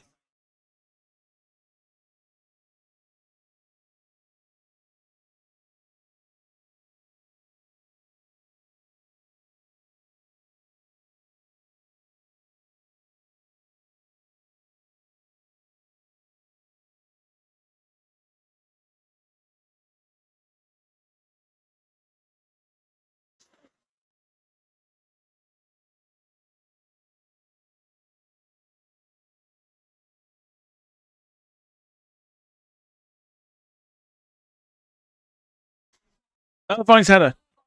I think that's Sutar that. I think Sutar went in to try and flick it in, but actually didn't in the end. Oh, and I tell you what a great cross that is, and punched away by the goalkeeper. Australia threatening. Ashar gets. That's a weak free kick to give away. He's fallen. Well, he's just been put. Well, stacked it. So Irvine flicks it on. It actually, yeah, it does. It hits Sutar. Sutar heads it away. Unintentionally, of course. Currently, just a little bit of added extra news to this England game scenario. Media in Mexico are citing sources with knowledge of the matter that the game has indeed been moved to 7 o'clock. That is when they are expecting it to start. So 12 p.m. local time in Mexico. But no UK sort of confirmation yet.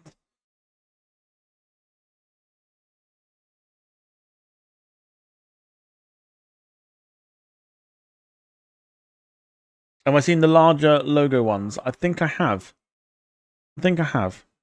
I bought this like last year, I think. And then it's only during the week I was like going through the wardrobe and stuff, and I was like, oh, there it is, because I couldn't work out where it was. I was like, I wonder what I did with it. And lo and behold, there it was, just in the wardrobe.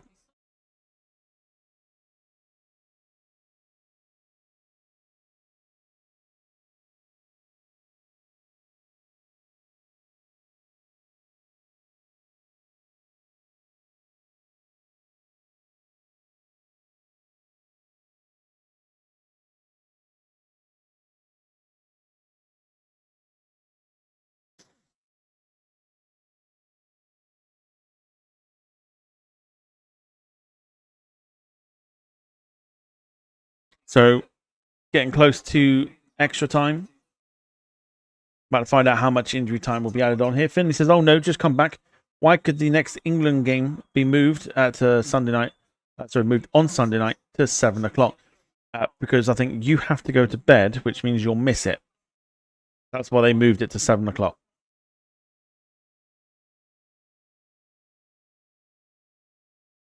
They knew you wanted to watch it, so they moved it to a time where you still can't watch it because you'll be in bed. You'll be past your bedtime. It's off to bed for you. Have a guess.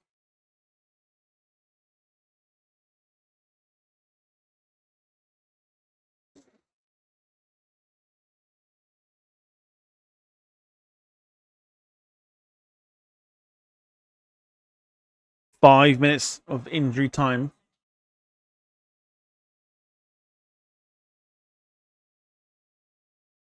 Mike says, I won't buy anything I don't like. I don't give a shit what people think, as long as I'm happy and don't mind what others do or like, as long as it doesn't affect me. Sometimes it's the best way to live. So I don't blame you with that one at all. Cross goes in from the Egyptians. Salah can't keep, or he just about keeps it in. Hassan, who's been quite lively since he's come on here, delivers a lovely ball as well. Oh, he's tried the spectacular. Completely whiffs it.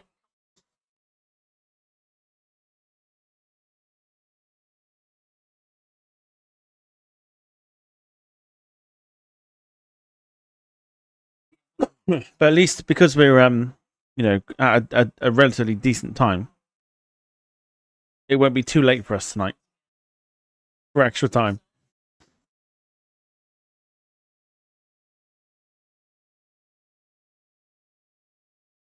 Sure. I'll find Mamouche.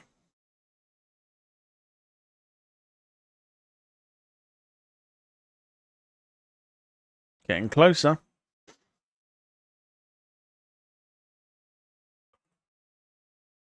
It wouldn't surprise me, if this did go to penalties. Here's Hassan. It's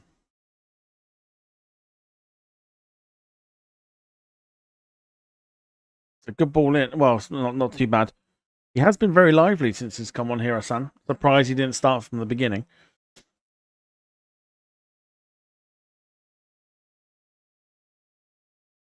A cheap corner to give away here from Australia. Now, if this goes in, this would be massively costly.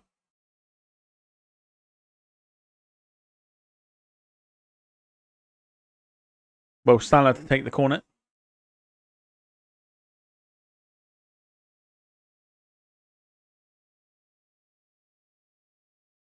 Two and a half minutes left of injury time.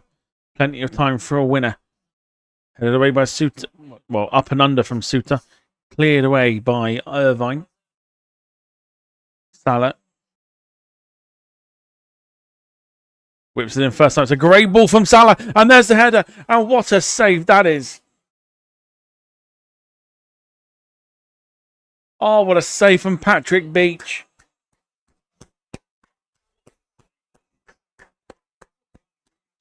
I mean, if you're going to keep your side in the World Cup with a save, that is what you want to produce.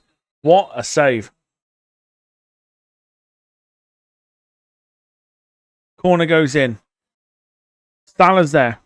Goes for goal. It's straight down the throat of Beach this time. But what a save from Patrick Beach.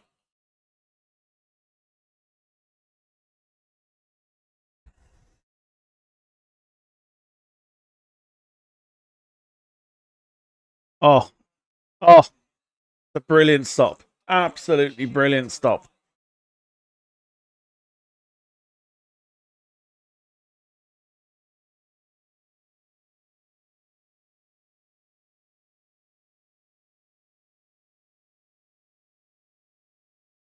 He's done everything he can to get his head onto the ball there as well. Got pace on the header. Just a magnificent stop from Patrick Beach. Keeps Australia in this for now.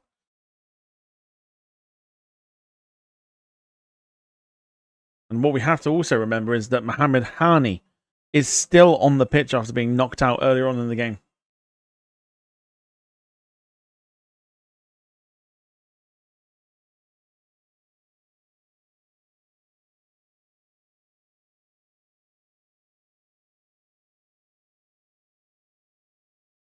Ball's whipped out wide to Asher. Surely we're going to extra time unless. Here's Salah. Cuts inside.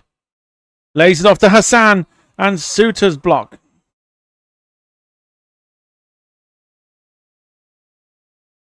Egypt finishing the second half strong, but my goodness. What a frantic finish. And after 90 minutes, we are going into extra time. It finishes after 90 minutes. Australia 1, Egypt 1. Extra time coming up shortly. But my goodness. A lovely block from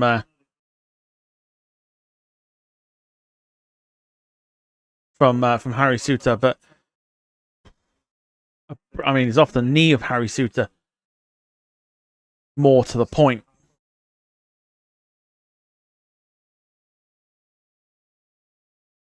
Here's a save as well. I mean, he'll remember that one for the rest of his life. Brilliant. He's going one way, gets the left hand to it. Absolutely amazing.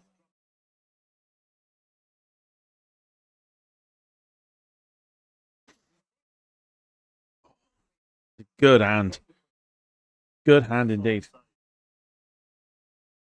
Right. Give us a couple minutes. We'll be back for the second half. For the extra time. Back in a sec.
Right, here we go again then. So into extra time.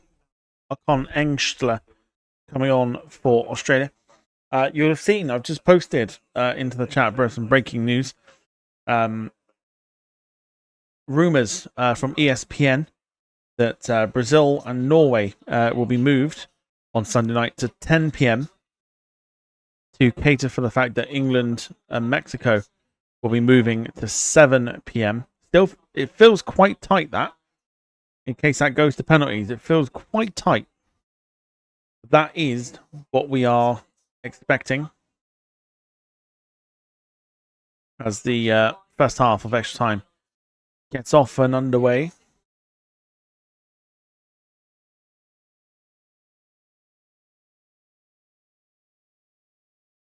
And they've just shoved the TV license down our throat once again. And what do we think of the TV license? Fuck the TV license. Absolutely.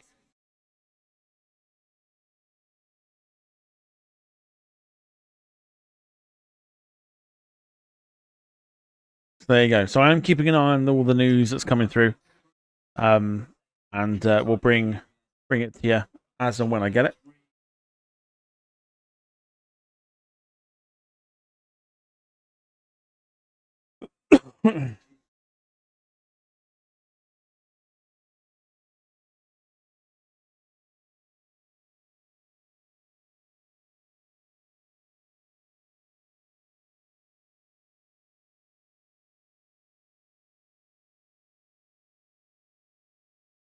Finney says there's no thunderstorms to my weather forecast because the England-Mexico match is not being played in your back garden.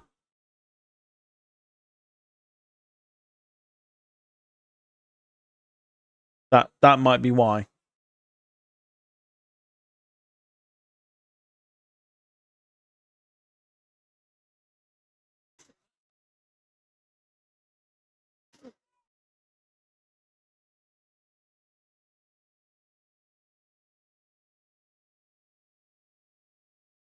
So Mike says, let's hope they both go for it in extra time. I think they will. I don't think either side wants the penalties. They want to get this done. Remember, the winner of this books a date with Argentina or Cape Verde, which comes up after this game. We won't, of course, be watching that one. We'll be live tomorrow for Canada against Morocco for the round of 16.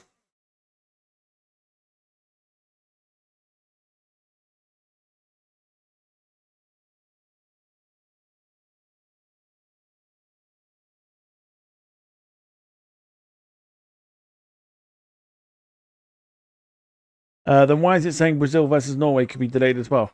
Because FIFA won't want to clash both, like two matches happening.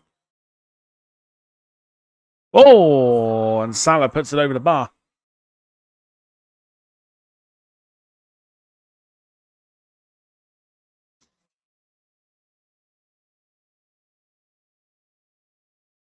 Weak foot for Salah as well. Over the bar it goes.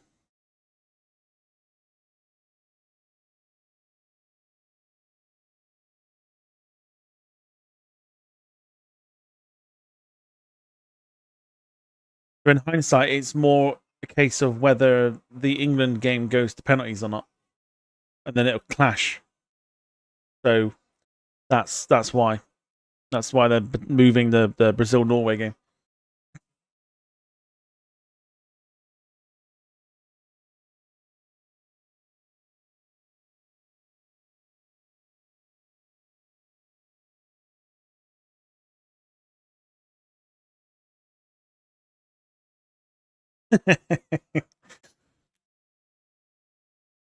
Yeah, not so great for the Norwegians, who were expecting the game to start 9 o'clock at night, UK time, 10 o'clock.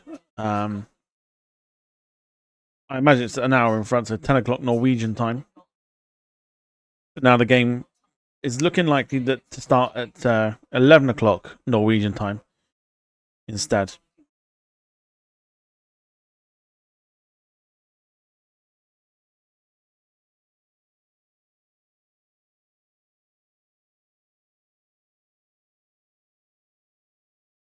So, welcome to everybody who is joining us. If you are joining us, do come and say hello to us in the chat.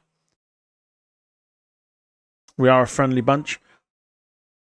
Most of us are a friendly bunch. And come get your thoughts in on this game. I think this has got penalties written all over it. I do. I think it's got penalties written all over this. And then I just think Egypt will win on penalties.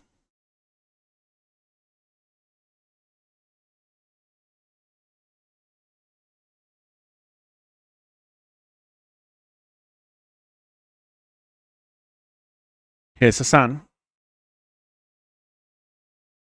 On the right-hand side for Egypt. Salah. Sorry, Hani, that was. Not my bad. Hassan. Looking to spread it to Trezeguet. Can't find him, though. Irvine gives it away. Trezeguet can't get it back again.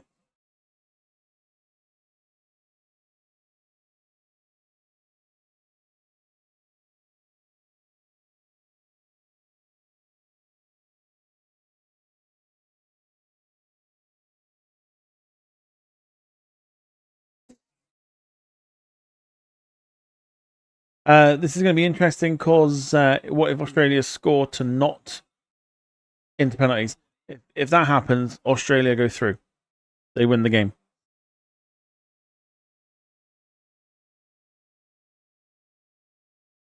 But I don't see it happening. I think this is going to penalties. There's a little, I suppose it's in a way, the England game being moved is a little bit of it's consequences because we can't do Brazil-Norway, which I think would be an absolute banger, but can't do it because I've got to get up early for work. Here's Torre. Can't quite get into the box. Oh.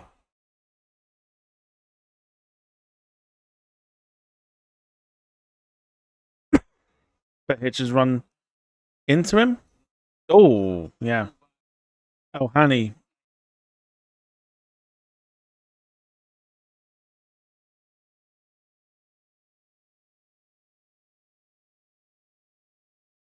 Very physical. This game. And I'm amazed that Hani's on. He must be absolutely fine. But considering he was knocked out in the first half, crazy. Crazy if you ask me.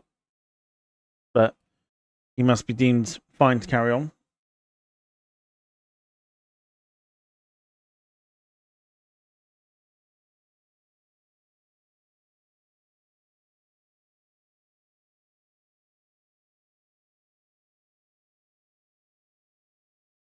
But he hates when they go to penalties.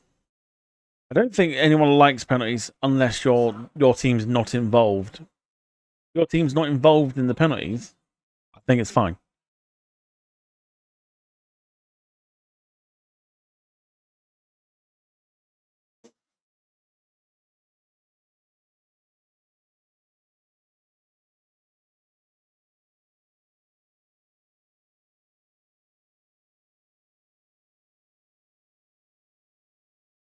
Here's Hassan.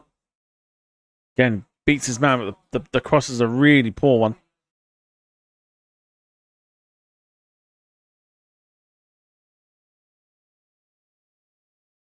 So if it goes to penalties then, who wins it? I've shared my opinion. Your opinion. Who wins it?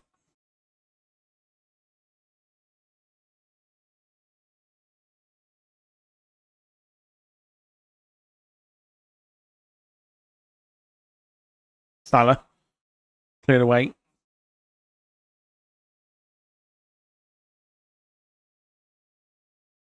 The game.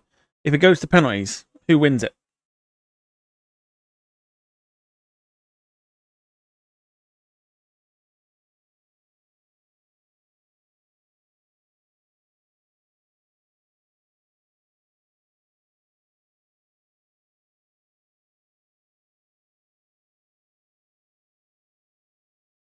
Haney. This is Hassan again. Salah playing more of a central role at the moment.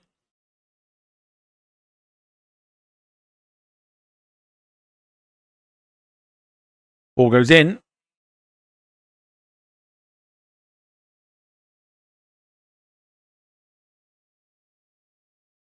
Both teams are trying to claim whatever they can at the moment. With like elbows and like God knows what. Really doing everything they can to try and claim a set piece or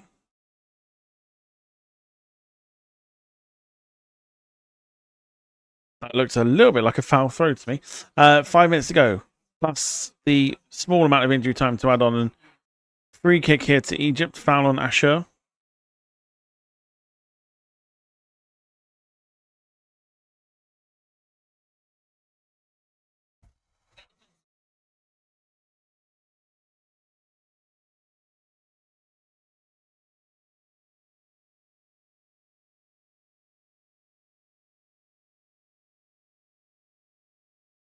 Hassan.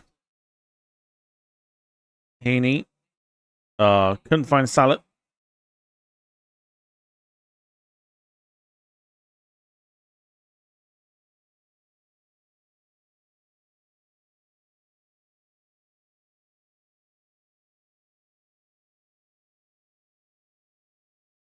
Carl's just wondering what England could do to beat Mexico. It's going to be tough.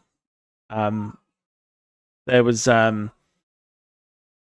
features on Talksport today about obviously like the altitude and what the effect could be. So they reckon like climbing one flight of stairs is like climbing 4 at one point because the air is like so thin. Now the Mexicans will be used to it, but they reckon that the England squad should have been at that altitude for about a week or two so that their bodies adjust to it. Now they've only got 48 hours to adjust.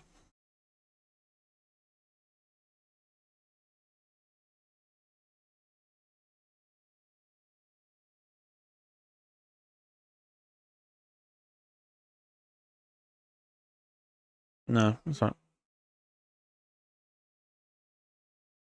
I thought you could like I don't know if my nose is playing games or not. I don't know. Yeah, so we're going to have had 48 hours, or will have 48 hours to adjust the altitude, which is nowhere near what it needs to be. So I think we got to kind of not be so stressed with the lack of pressing tomorrow on Sunday.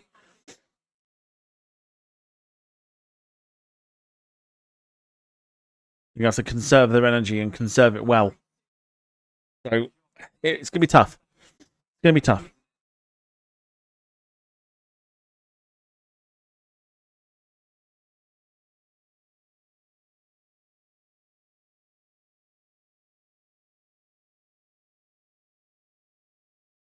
We've got to do something that only two teams have done in 56 years at the Azteca, and that's beat Mexico.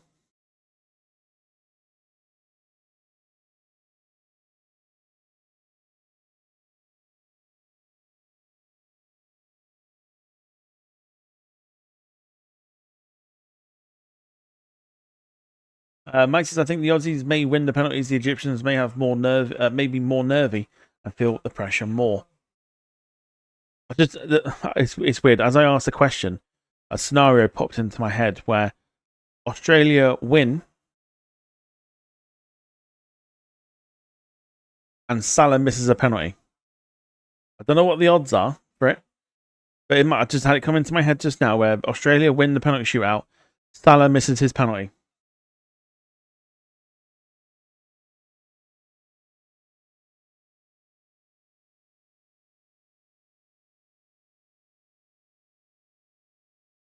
I've had a vision, boys and girls. I've had a vision.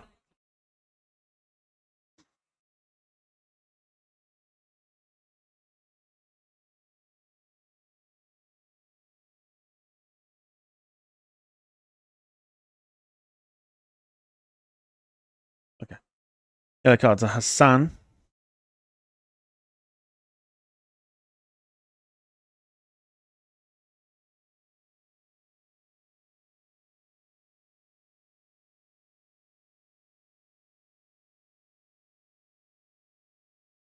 30 seconds remain of the first half of extra time.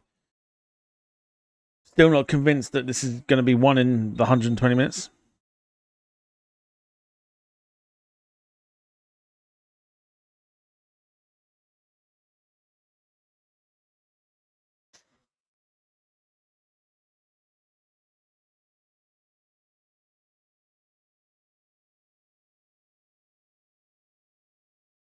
Well, no time for the throw. Half time in extra time. Still 1-1. Either side not looking likely to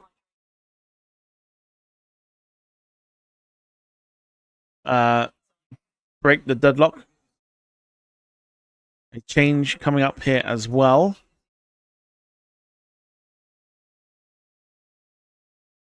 And just wonder if teams will start to have penalties in the back of their minds.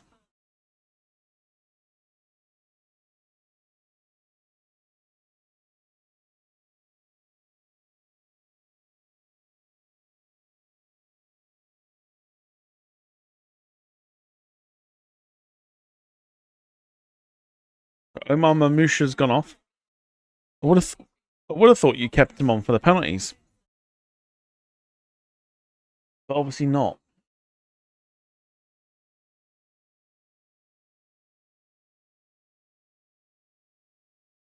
I do wonder what the odds are for my little theory that I've just had, where Australia win the penalty shootout and Salah misses.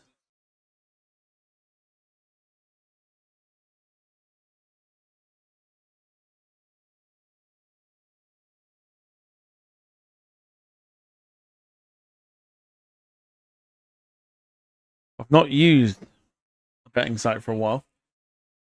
We're going to see if I can have a look. Very much doubt you'll be able to get it, but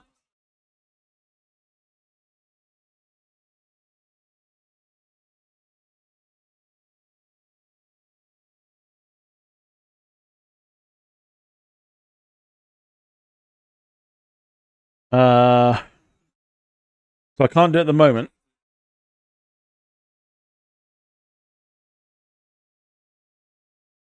Yeah, can't do it at the moment. It's only got they've got extra time odds at the moment. If we do go to penalties, I'll have a look. You should. I reckon you get a decent odds for it.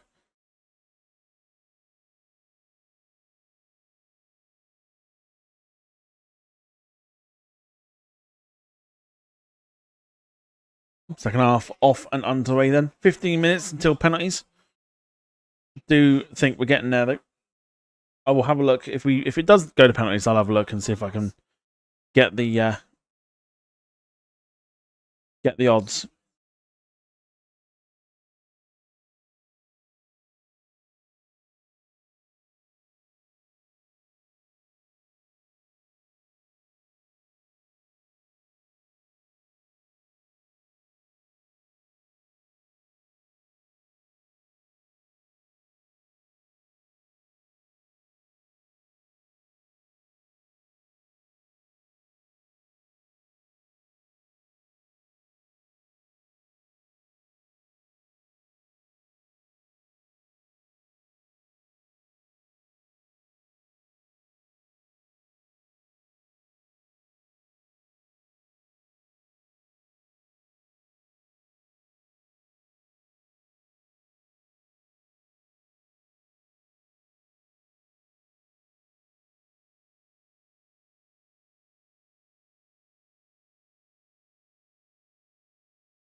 Torre cross blocked.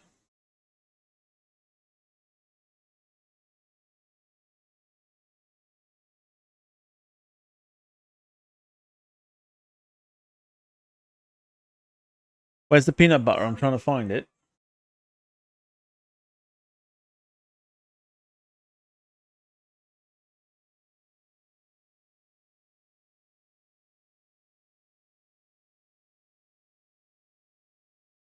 No. No, it's too easy.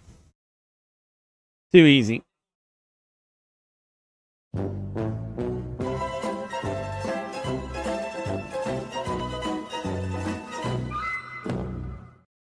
Been a while since we used that.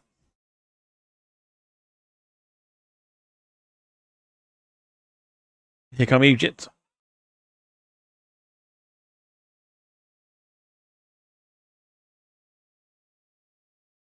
Free kick here to Egypt.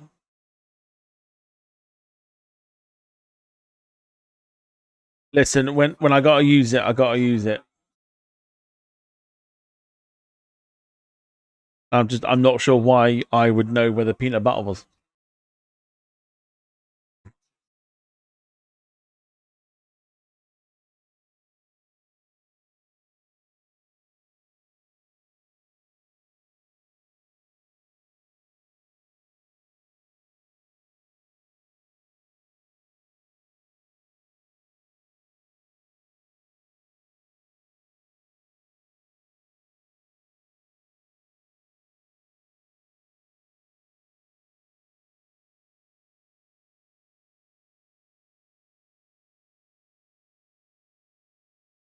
Bashish.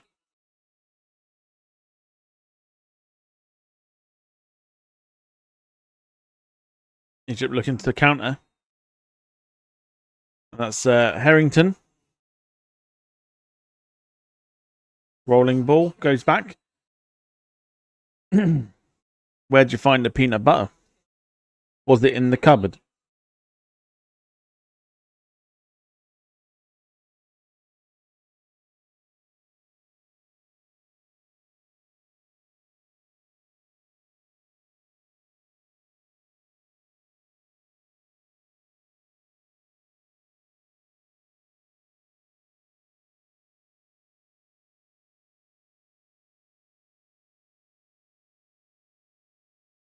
Here's Hassan.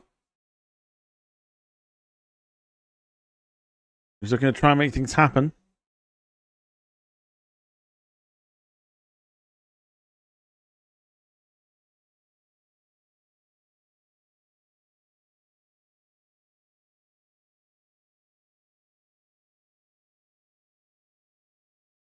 In your hair. A rare occurrence here, boys and girls. Twice in 5 minutes.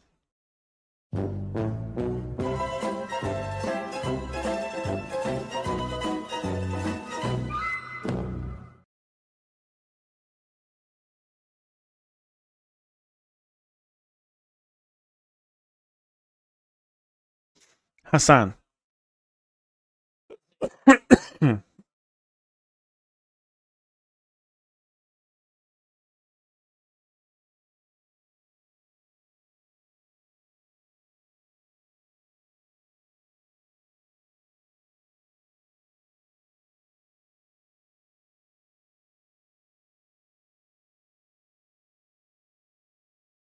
Trying to claim what they can here, Egypt, but it's not happening.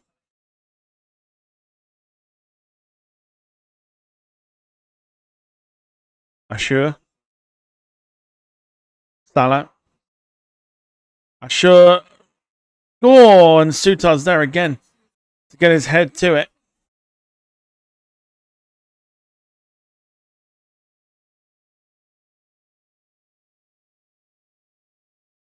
So impressive, Harry Suter. Just one person, you have a tough time getting the ball past. Salah's corner.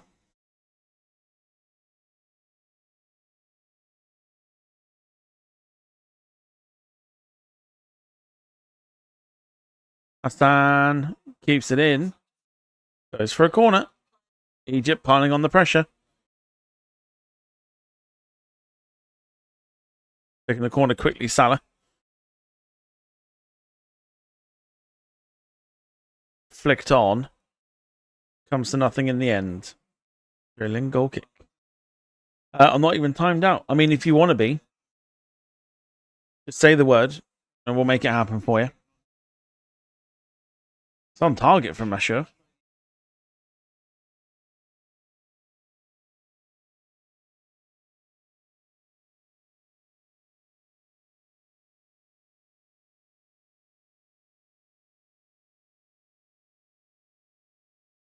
One back by the Egyptians. Here's Hassan. Salah. Still going Salah. Still going Salah. Rolling back the years was Mo Salah. Goes for a corner.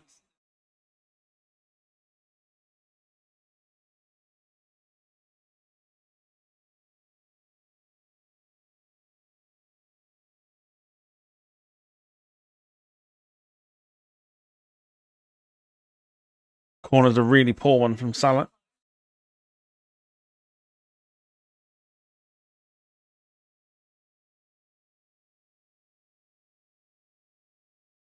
Sure. Get away by Irvine.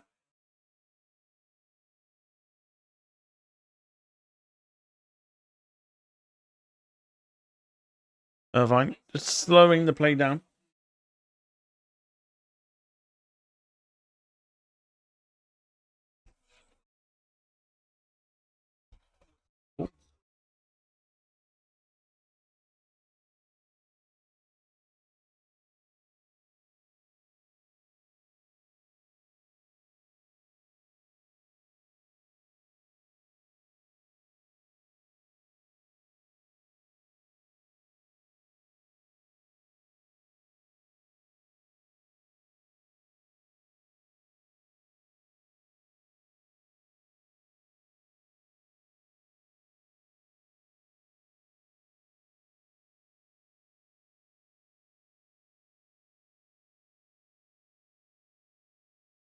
Australians on the attack again. Comes to nothing. Assure brings it away for Egypt. You would say that more pressure is on Egypt here than Australia.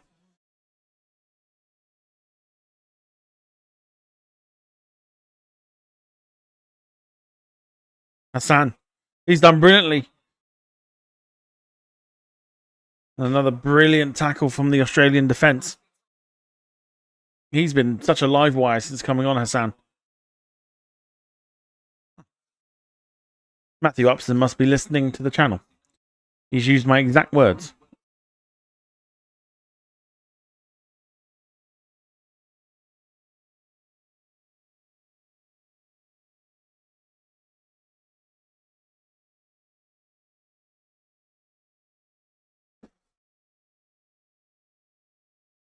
Salah.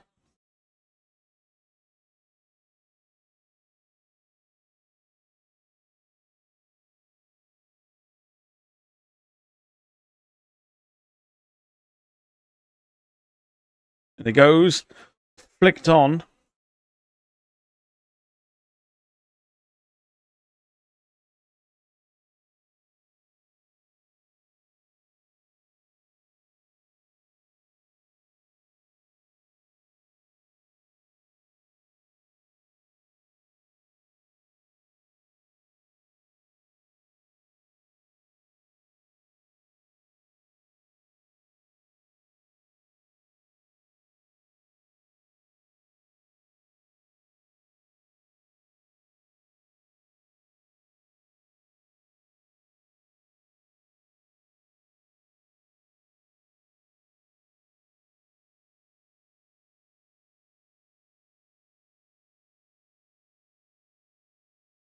That's inside.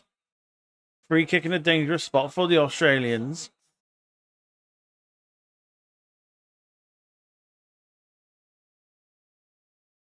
Can they make the most of this?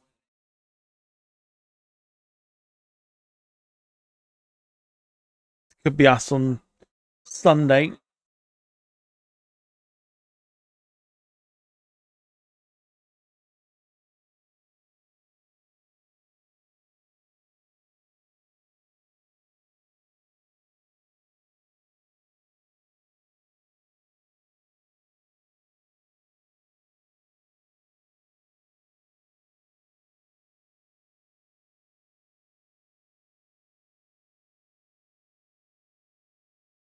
For a free kick in a dangerous position for Australia.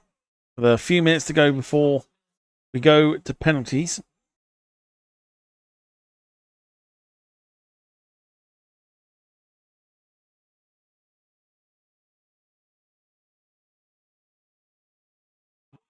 Blocked by Assure.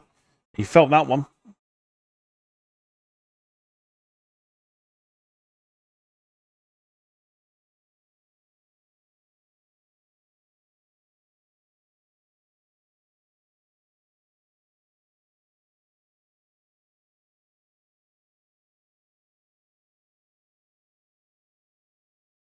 Suter's forward.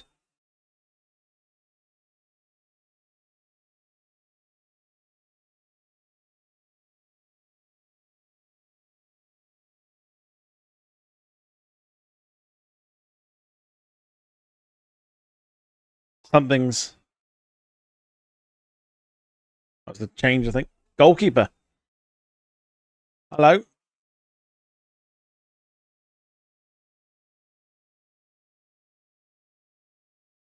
Wow, okay, so Patrick Beach coming off.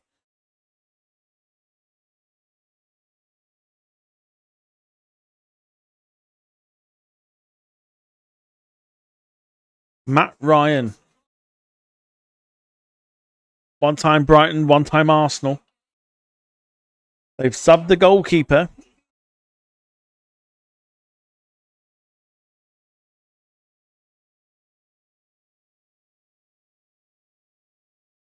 Well, you want to hope this works now.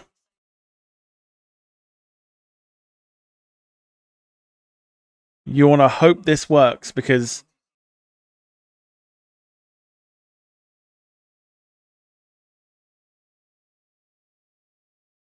we've seen it happen before with Chelsea. Subbing Kepa and everything else like that at the time.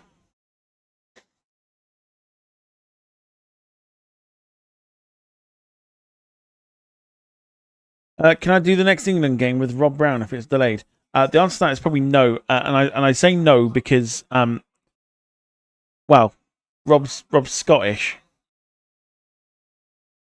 and I don't think he wants to cheer on England. It's a bit like asking Jim to support Everton when he supports Liverpool. Like cheer Everton on, but he supports Liverpool.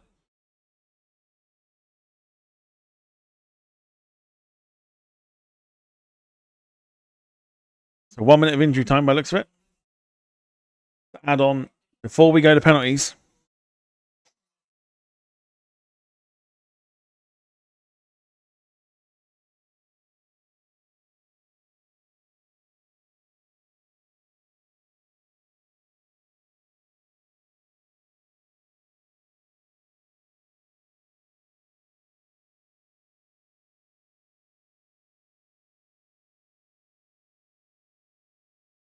Paul says, "Oh God, don't ask us to do that." I won't. I wouldn't ask you to do that.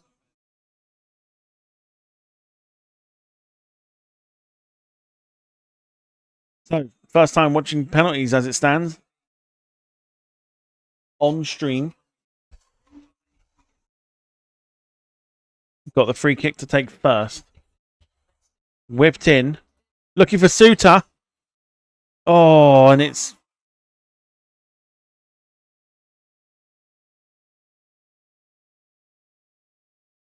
we've got two players down at the moment.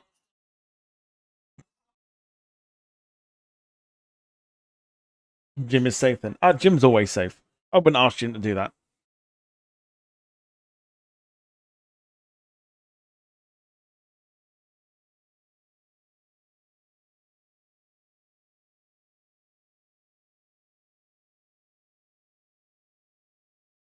He plays down.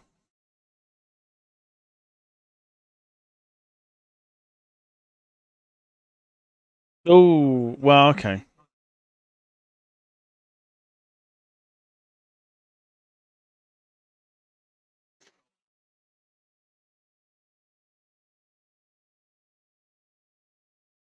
Well, that's it. Well, the 1 minute of injury time didn't really account to anything.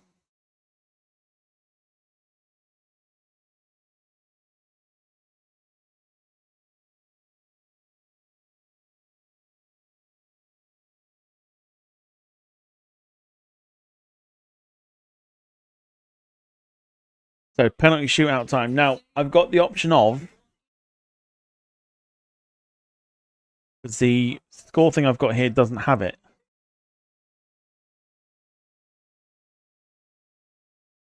I'll tell you what.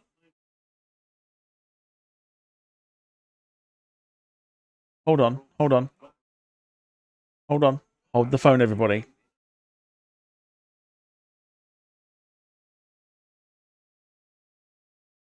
There you go.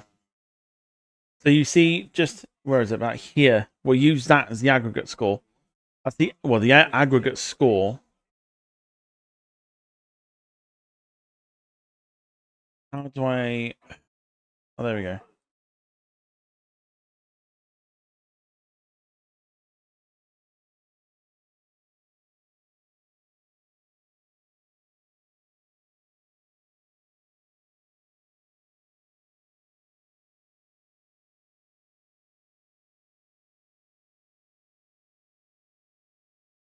Jim says, "Whose fucking stupid idea was that?" Then, only hypothetically speaking, I can't. It was Finley asked basically.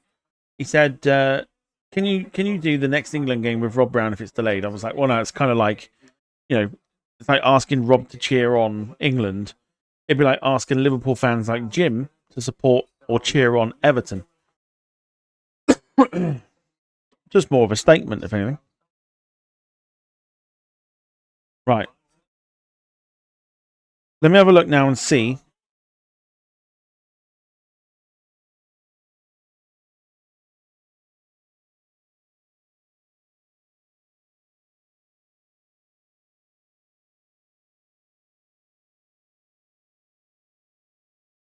If you can actually.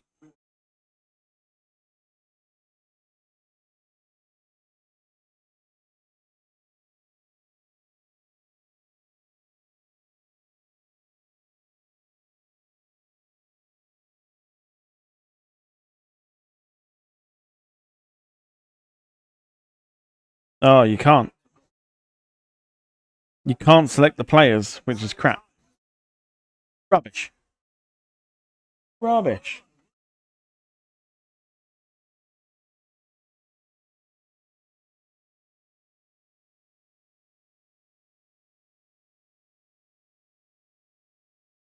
So the aggregate score, as you can see, 0-0. We're going to use that for penalties.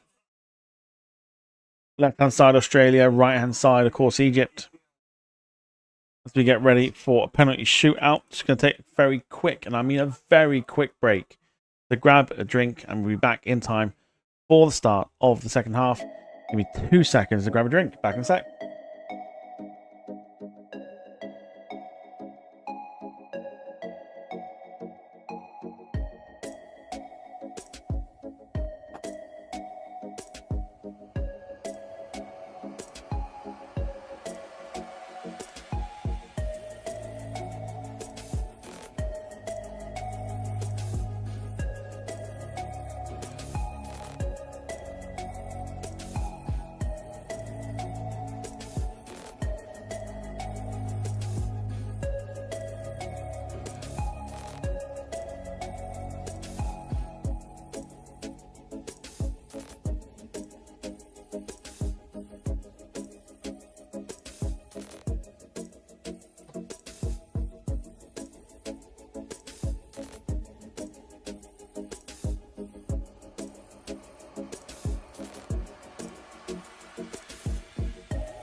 Okay, I told you it'd be a very, very quick break. Here we go for penalties.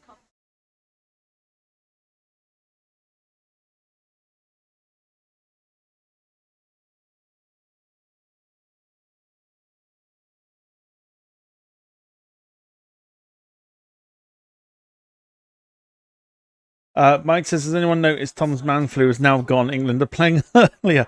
Trust me, it's not gone. It's not gone.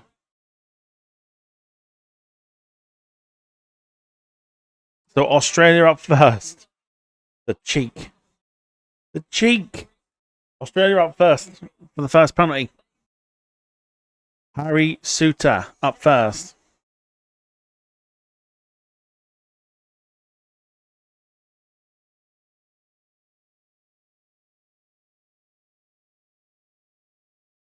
Remember, the aggregate score you can see just here.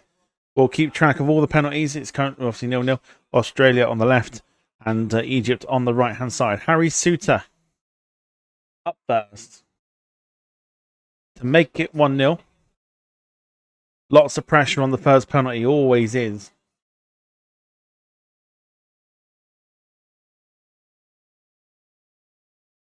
Eyeing the goalkeeper. Concentration at its highest. Harry Suter. Oh! Oh! And that has also joined Gabriel's penalty in orbit.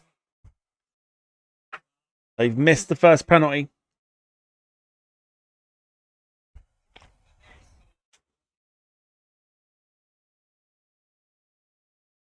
Oh. Penalty.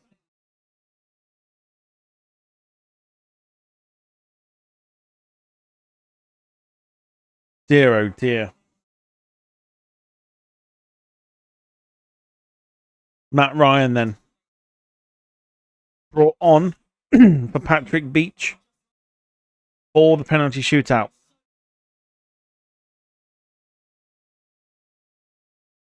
So to the Egyptian player about to take the penalty, Saba came on for the penalty shootout specifically. Can he score? But Egypt ahead. He does. Great penalty as well.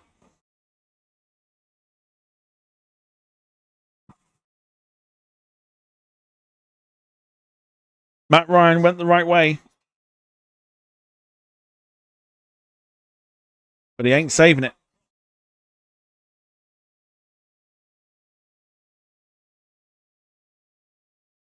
Big penalty here for Australia. Jackson Irvine will take it. Needs to go in. More pressure now on him that Harry Suter missed. Vinny says, good commentating, Tom. Thank you. This has to go in. Otherwise, pressure will absolutely be on. Jackson Irvine. Good penalty. About as cool as you can get it.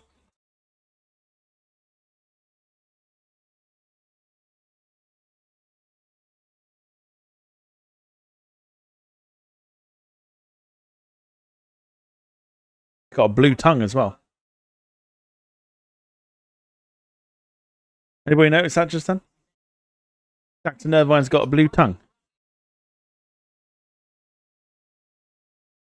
So Rabia, who had that header that Patrick Beach saved late on.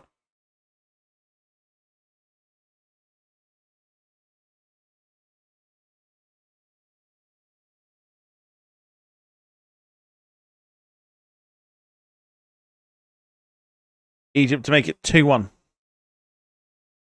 Matt Ryan, not the biggest goalkeeper. Rabia against Ryan. Yeah, Ryan went a little too early. Sends it the opposite way. Matt Ryan, no chance. Egypt lead 2-1.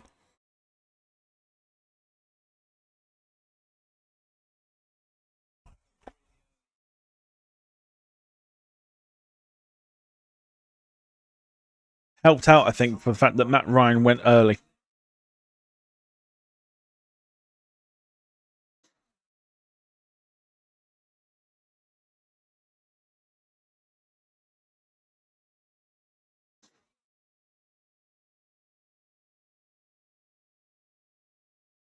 Bill now to take it.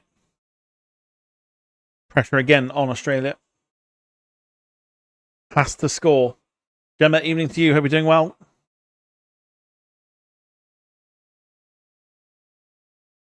Short run up. Yeah, good penalty that as well. Really good penalty that from Mabil.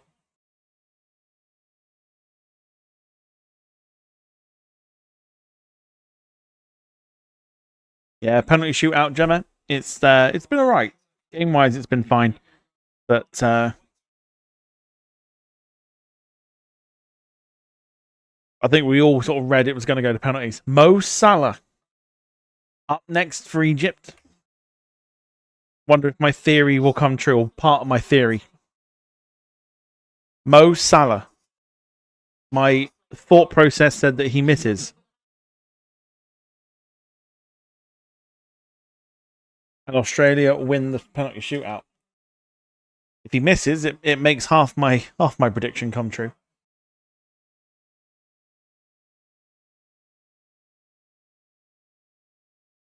So Mo Salah, Egypt captain, feeling the pressure. Oh, I'm not gonna quote Chloe Kelly and be like, pressure? What pressure? But my goodness me.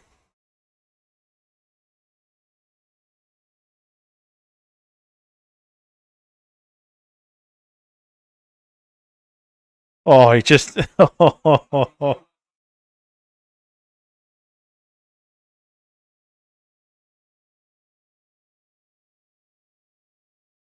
Yeah, good. I mean, it's a cheeky penalty. Not, I wouldn't say it's quite like a Panenka. Close enough to it. Now, massive pressure. You want to talk about pressure? 18-year-old Lucas Harrington. 18-year-old Lucas Harrington's about to take a penalty in the World Cup to keep Australia's hopes alive. Oh!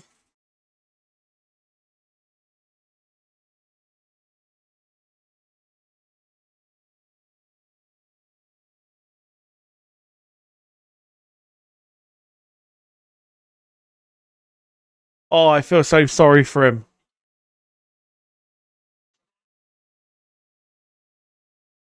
Oh, he's missed it. He's hit the bar. 18 years old as well. I mean, it's a lot of pressure to take a penalty. But he's hit the bar with it.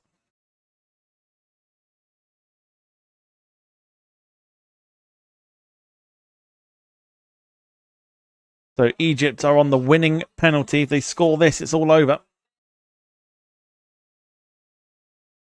I just hope he doesn't get rinsed for it. I really hope he doesn't get rinsed for it. 18 years old and take a penalty. Centre back as well, by the way. I just hope he doesn't get rinsed for it. I really do. It's going to need a lot of man management for sure. But Egypt with a chance to win it with Hossam against Ryan. And scores. It's over. And Egypt are through to the next round. Australia are out. And it will be Egypt to take on either Argentina or Cape Verde. But my goodness me, how will Lucas Harrington feel?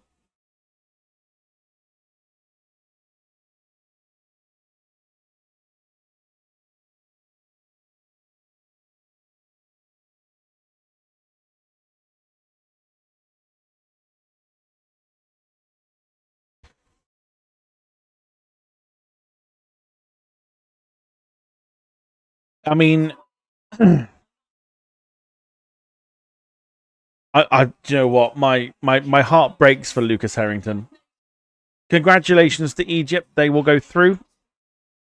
Round of 16 awaits Argentina or Cape Verde, which happens in just over an hour's time. And there he is, Lucas Harrington. He hopefully he doesn't get rinsed for that miss.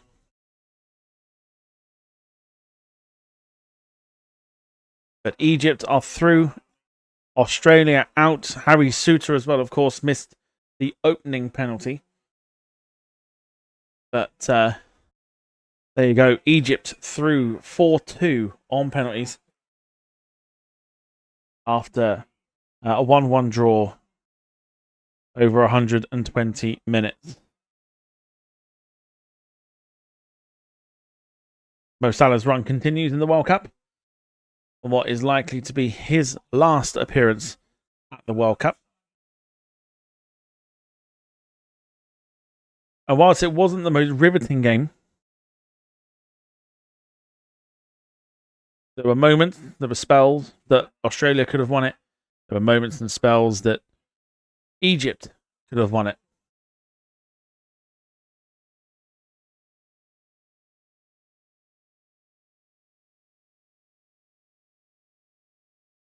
But Australia make the long journey home, and Egypt will await the winners of the game taking place in just over an hour's time of Argentina and Cape Verde. We won't be here for that one.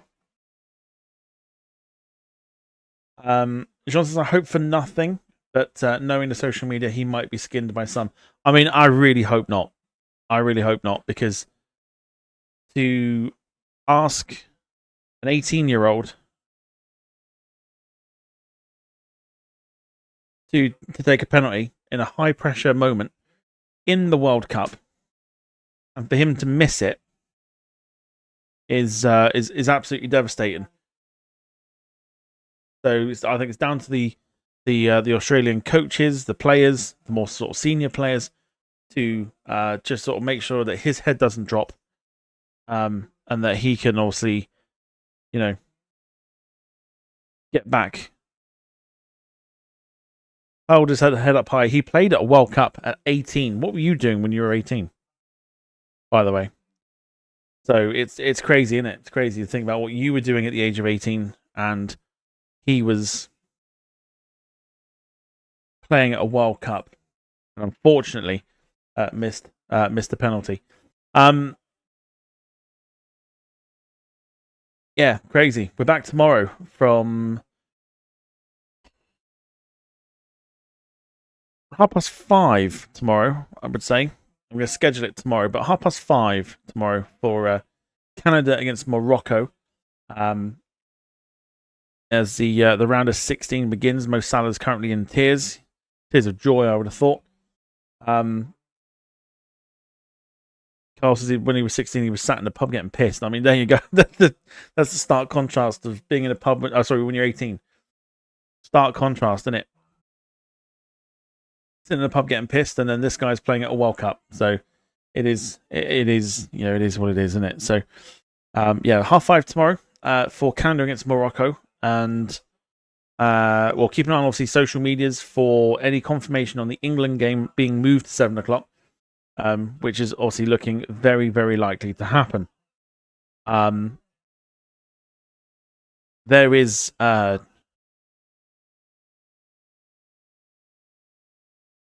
Bossman himself, who went down at the end of the first half. His knees all strapped up and everything, so it looked quite serious. Jackson Irvine can't quite believe what he's witnessed as well. Jean says, when I was 18, I plotted a coup against my class representatives, failed miserably. I don't know what I was doing when I was 18. Not much by the sounds of it. But Mike's left us, so Mike, thanks so much for watching. We'll catch you hopefully tomorrow for tomorrow night's game. So keep an eye on the social medias, which we will be doing in case we get confirmation of the England game being moved to 7 p.m. If we are, we'll be on from maybe a little bit earlier, 6:15. Talk about everything that's been happening and everything else like that. But I will let you know as always. Right. Time to get ourselves out of here. I'll schedule tomorrow's stream tomorrow because I'm going to go and sit outside because it's lovely and cool out there. And I will see you tomorrow. Look after yourselves and each other. Thank you so much for joining me tonight. If you haven't done so already, feel free to hit the like button on the way out. And enjoy the rest of your evening. If you are staying up to watch Argentina against Cape Verde, which I think should be an alright game, enjoy. and I will see you tomorrow, 5:30, for Canada against Morocco as the round of 16 continues. And I will see you then. For now, look after yourselves, each other. For myself and Carl, very good evening to you all. Bye for now. See you tomorrow. Take care, everyone.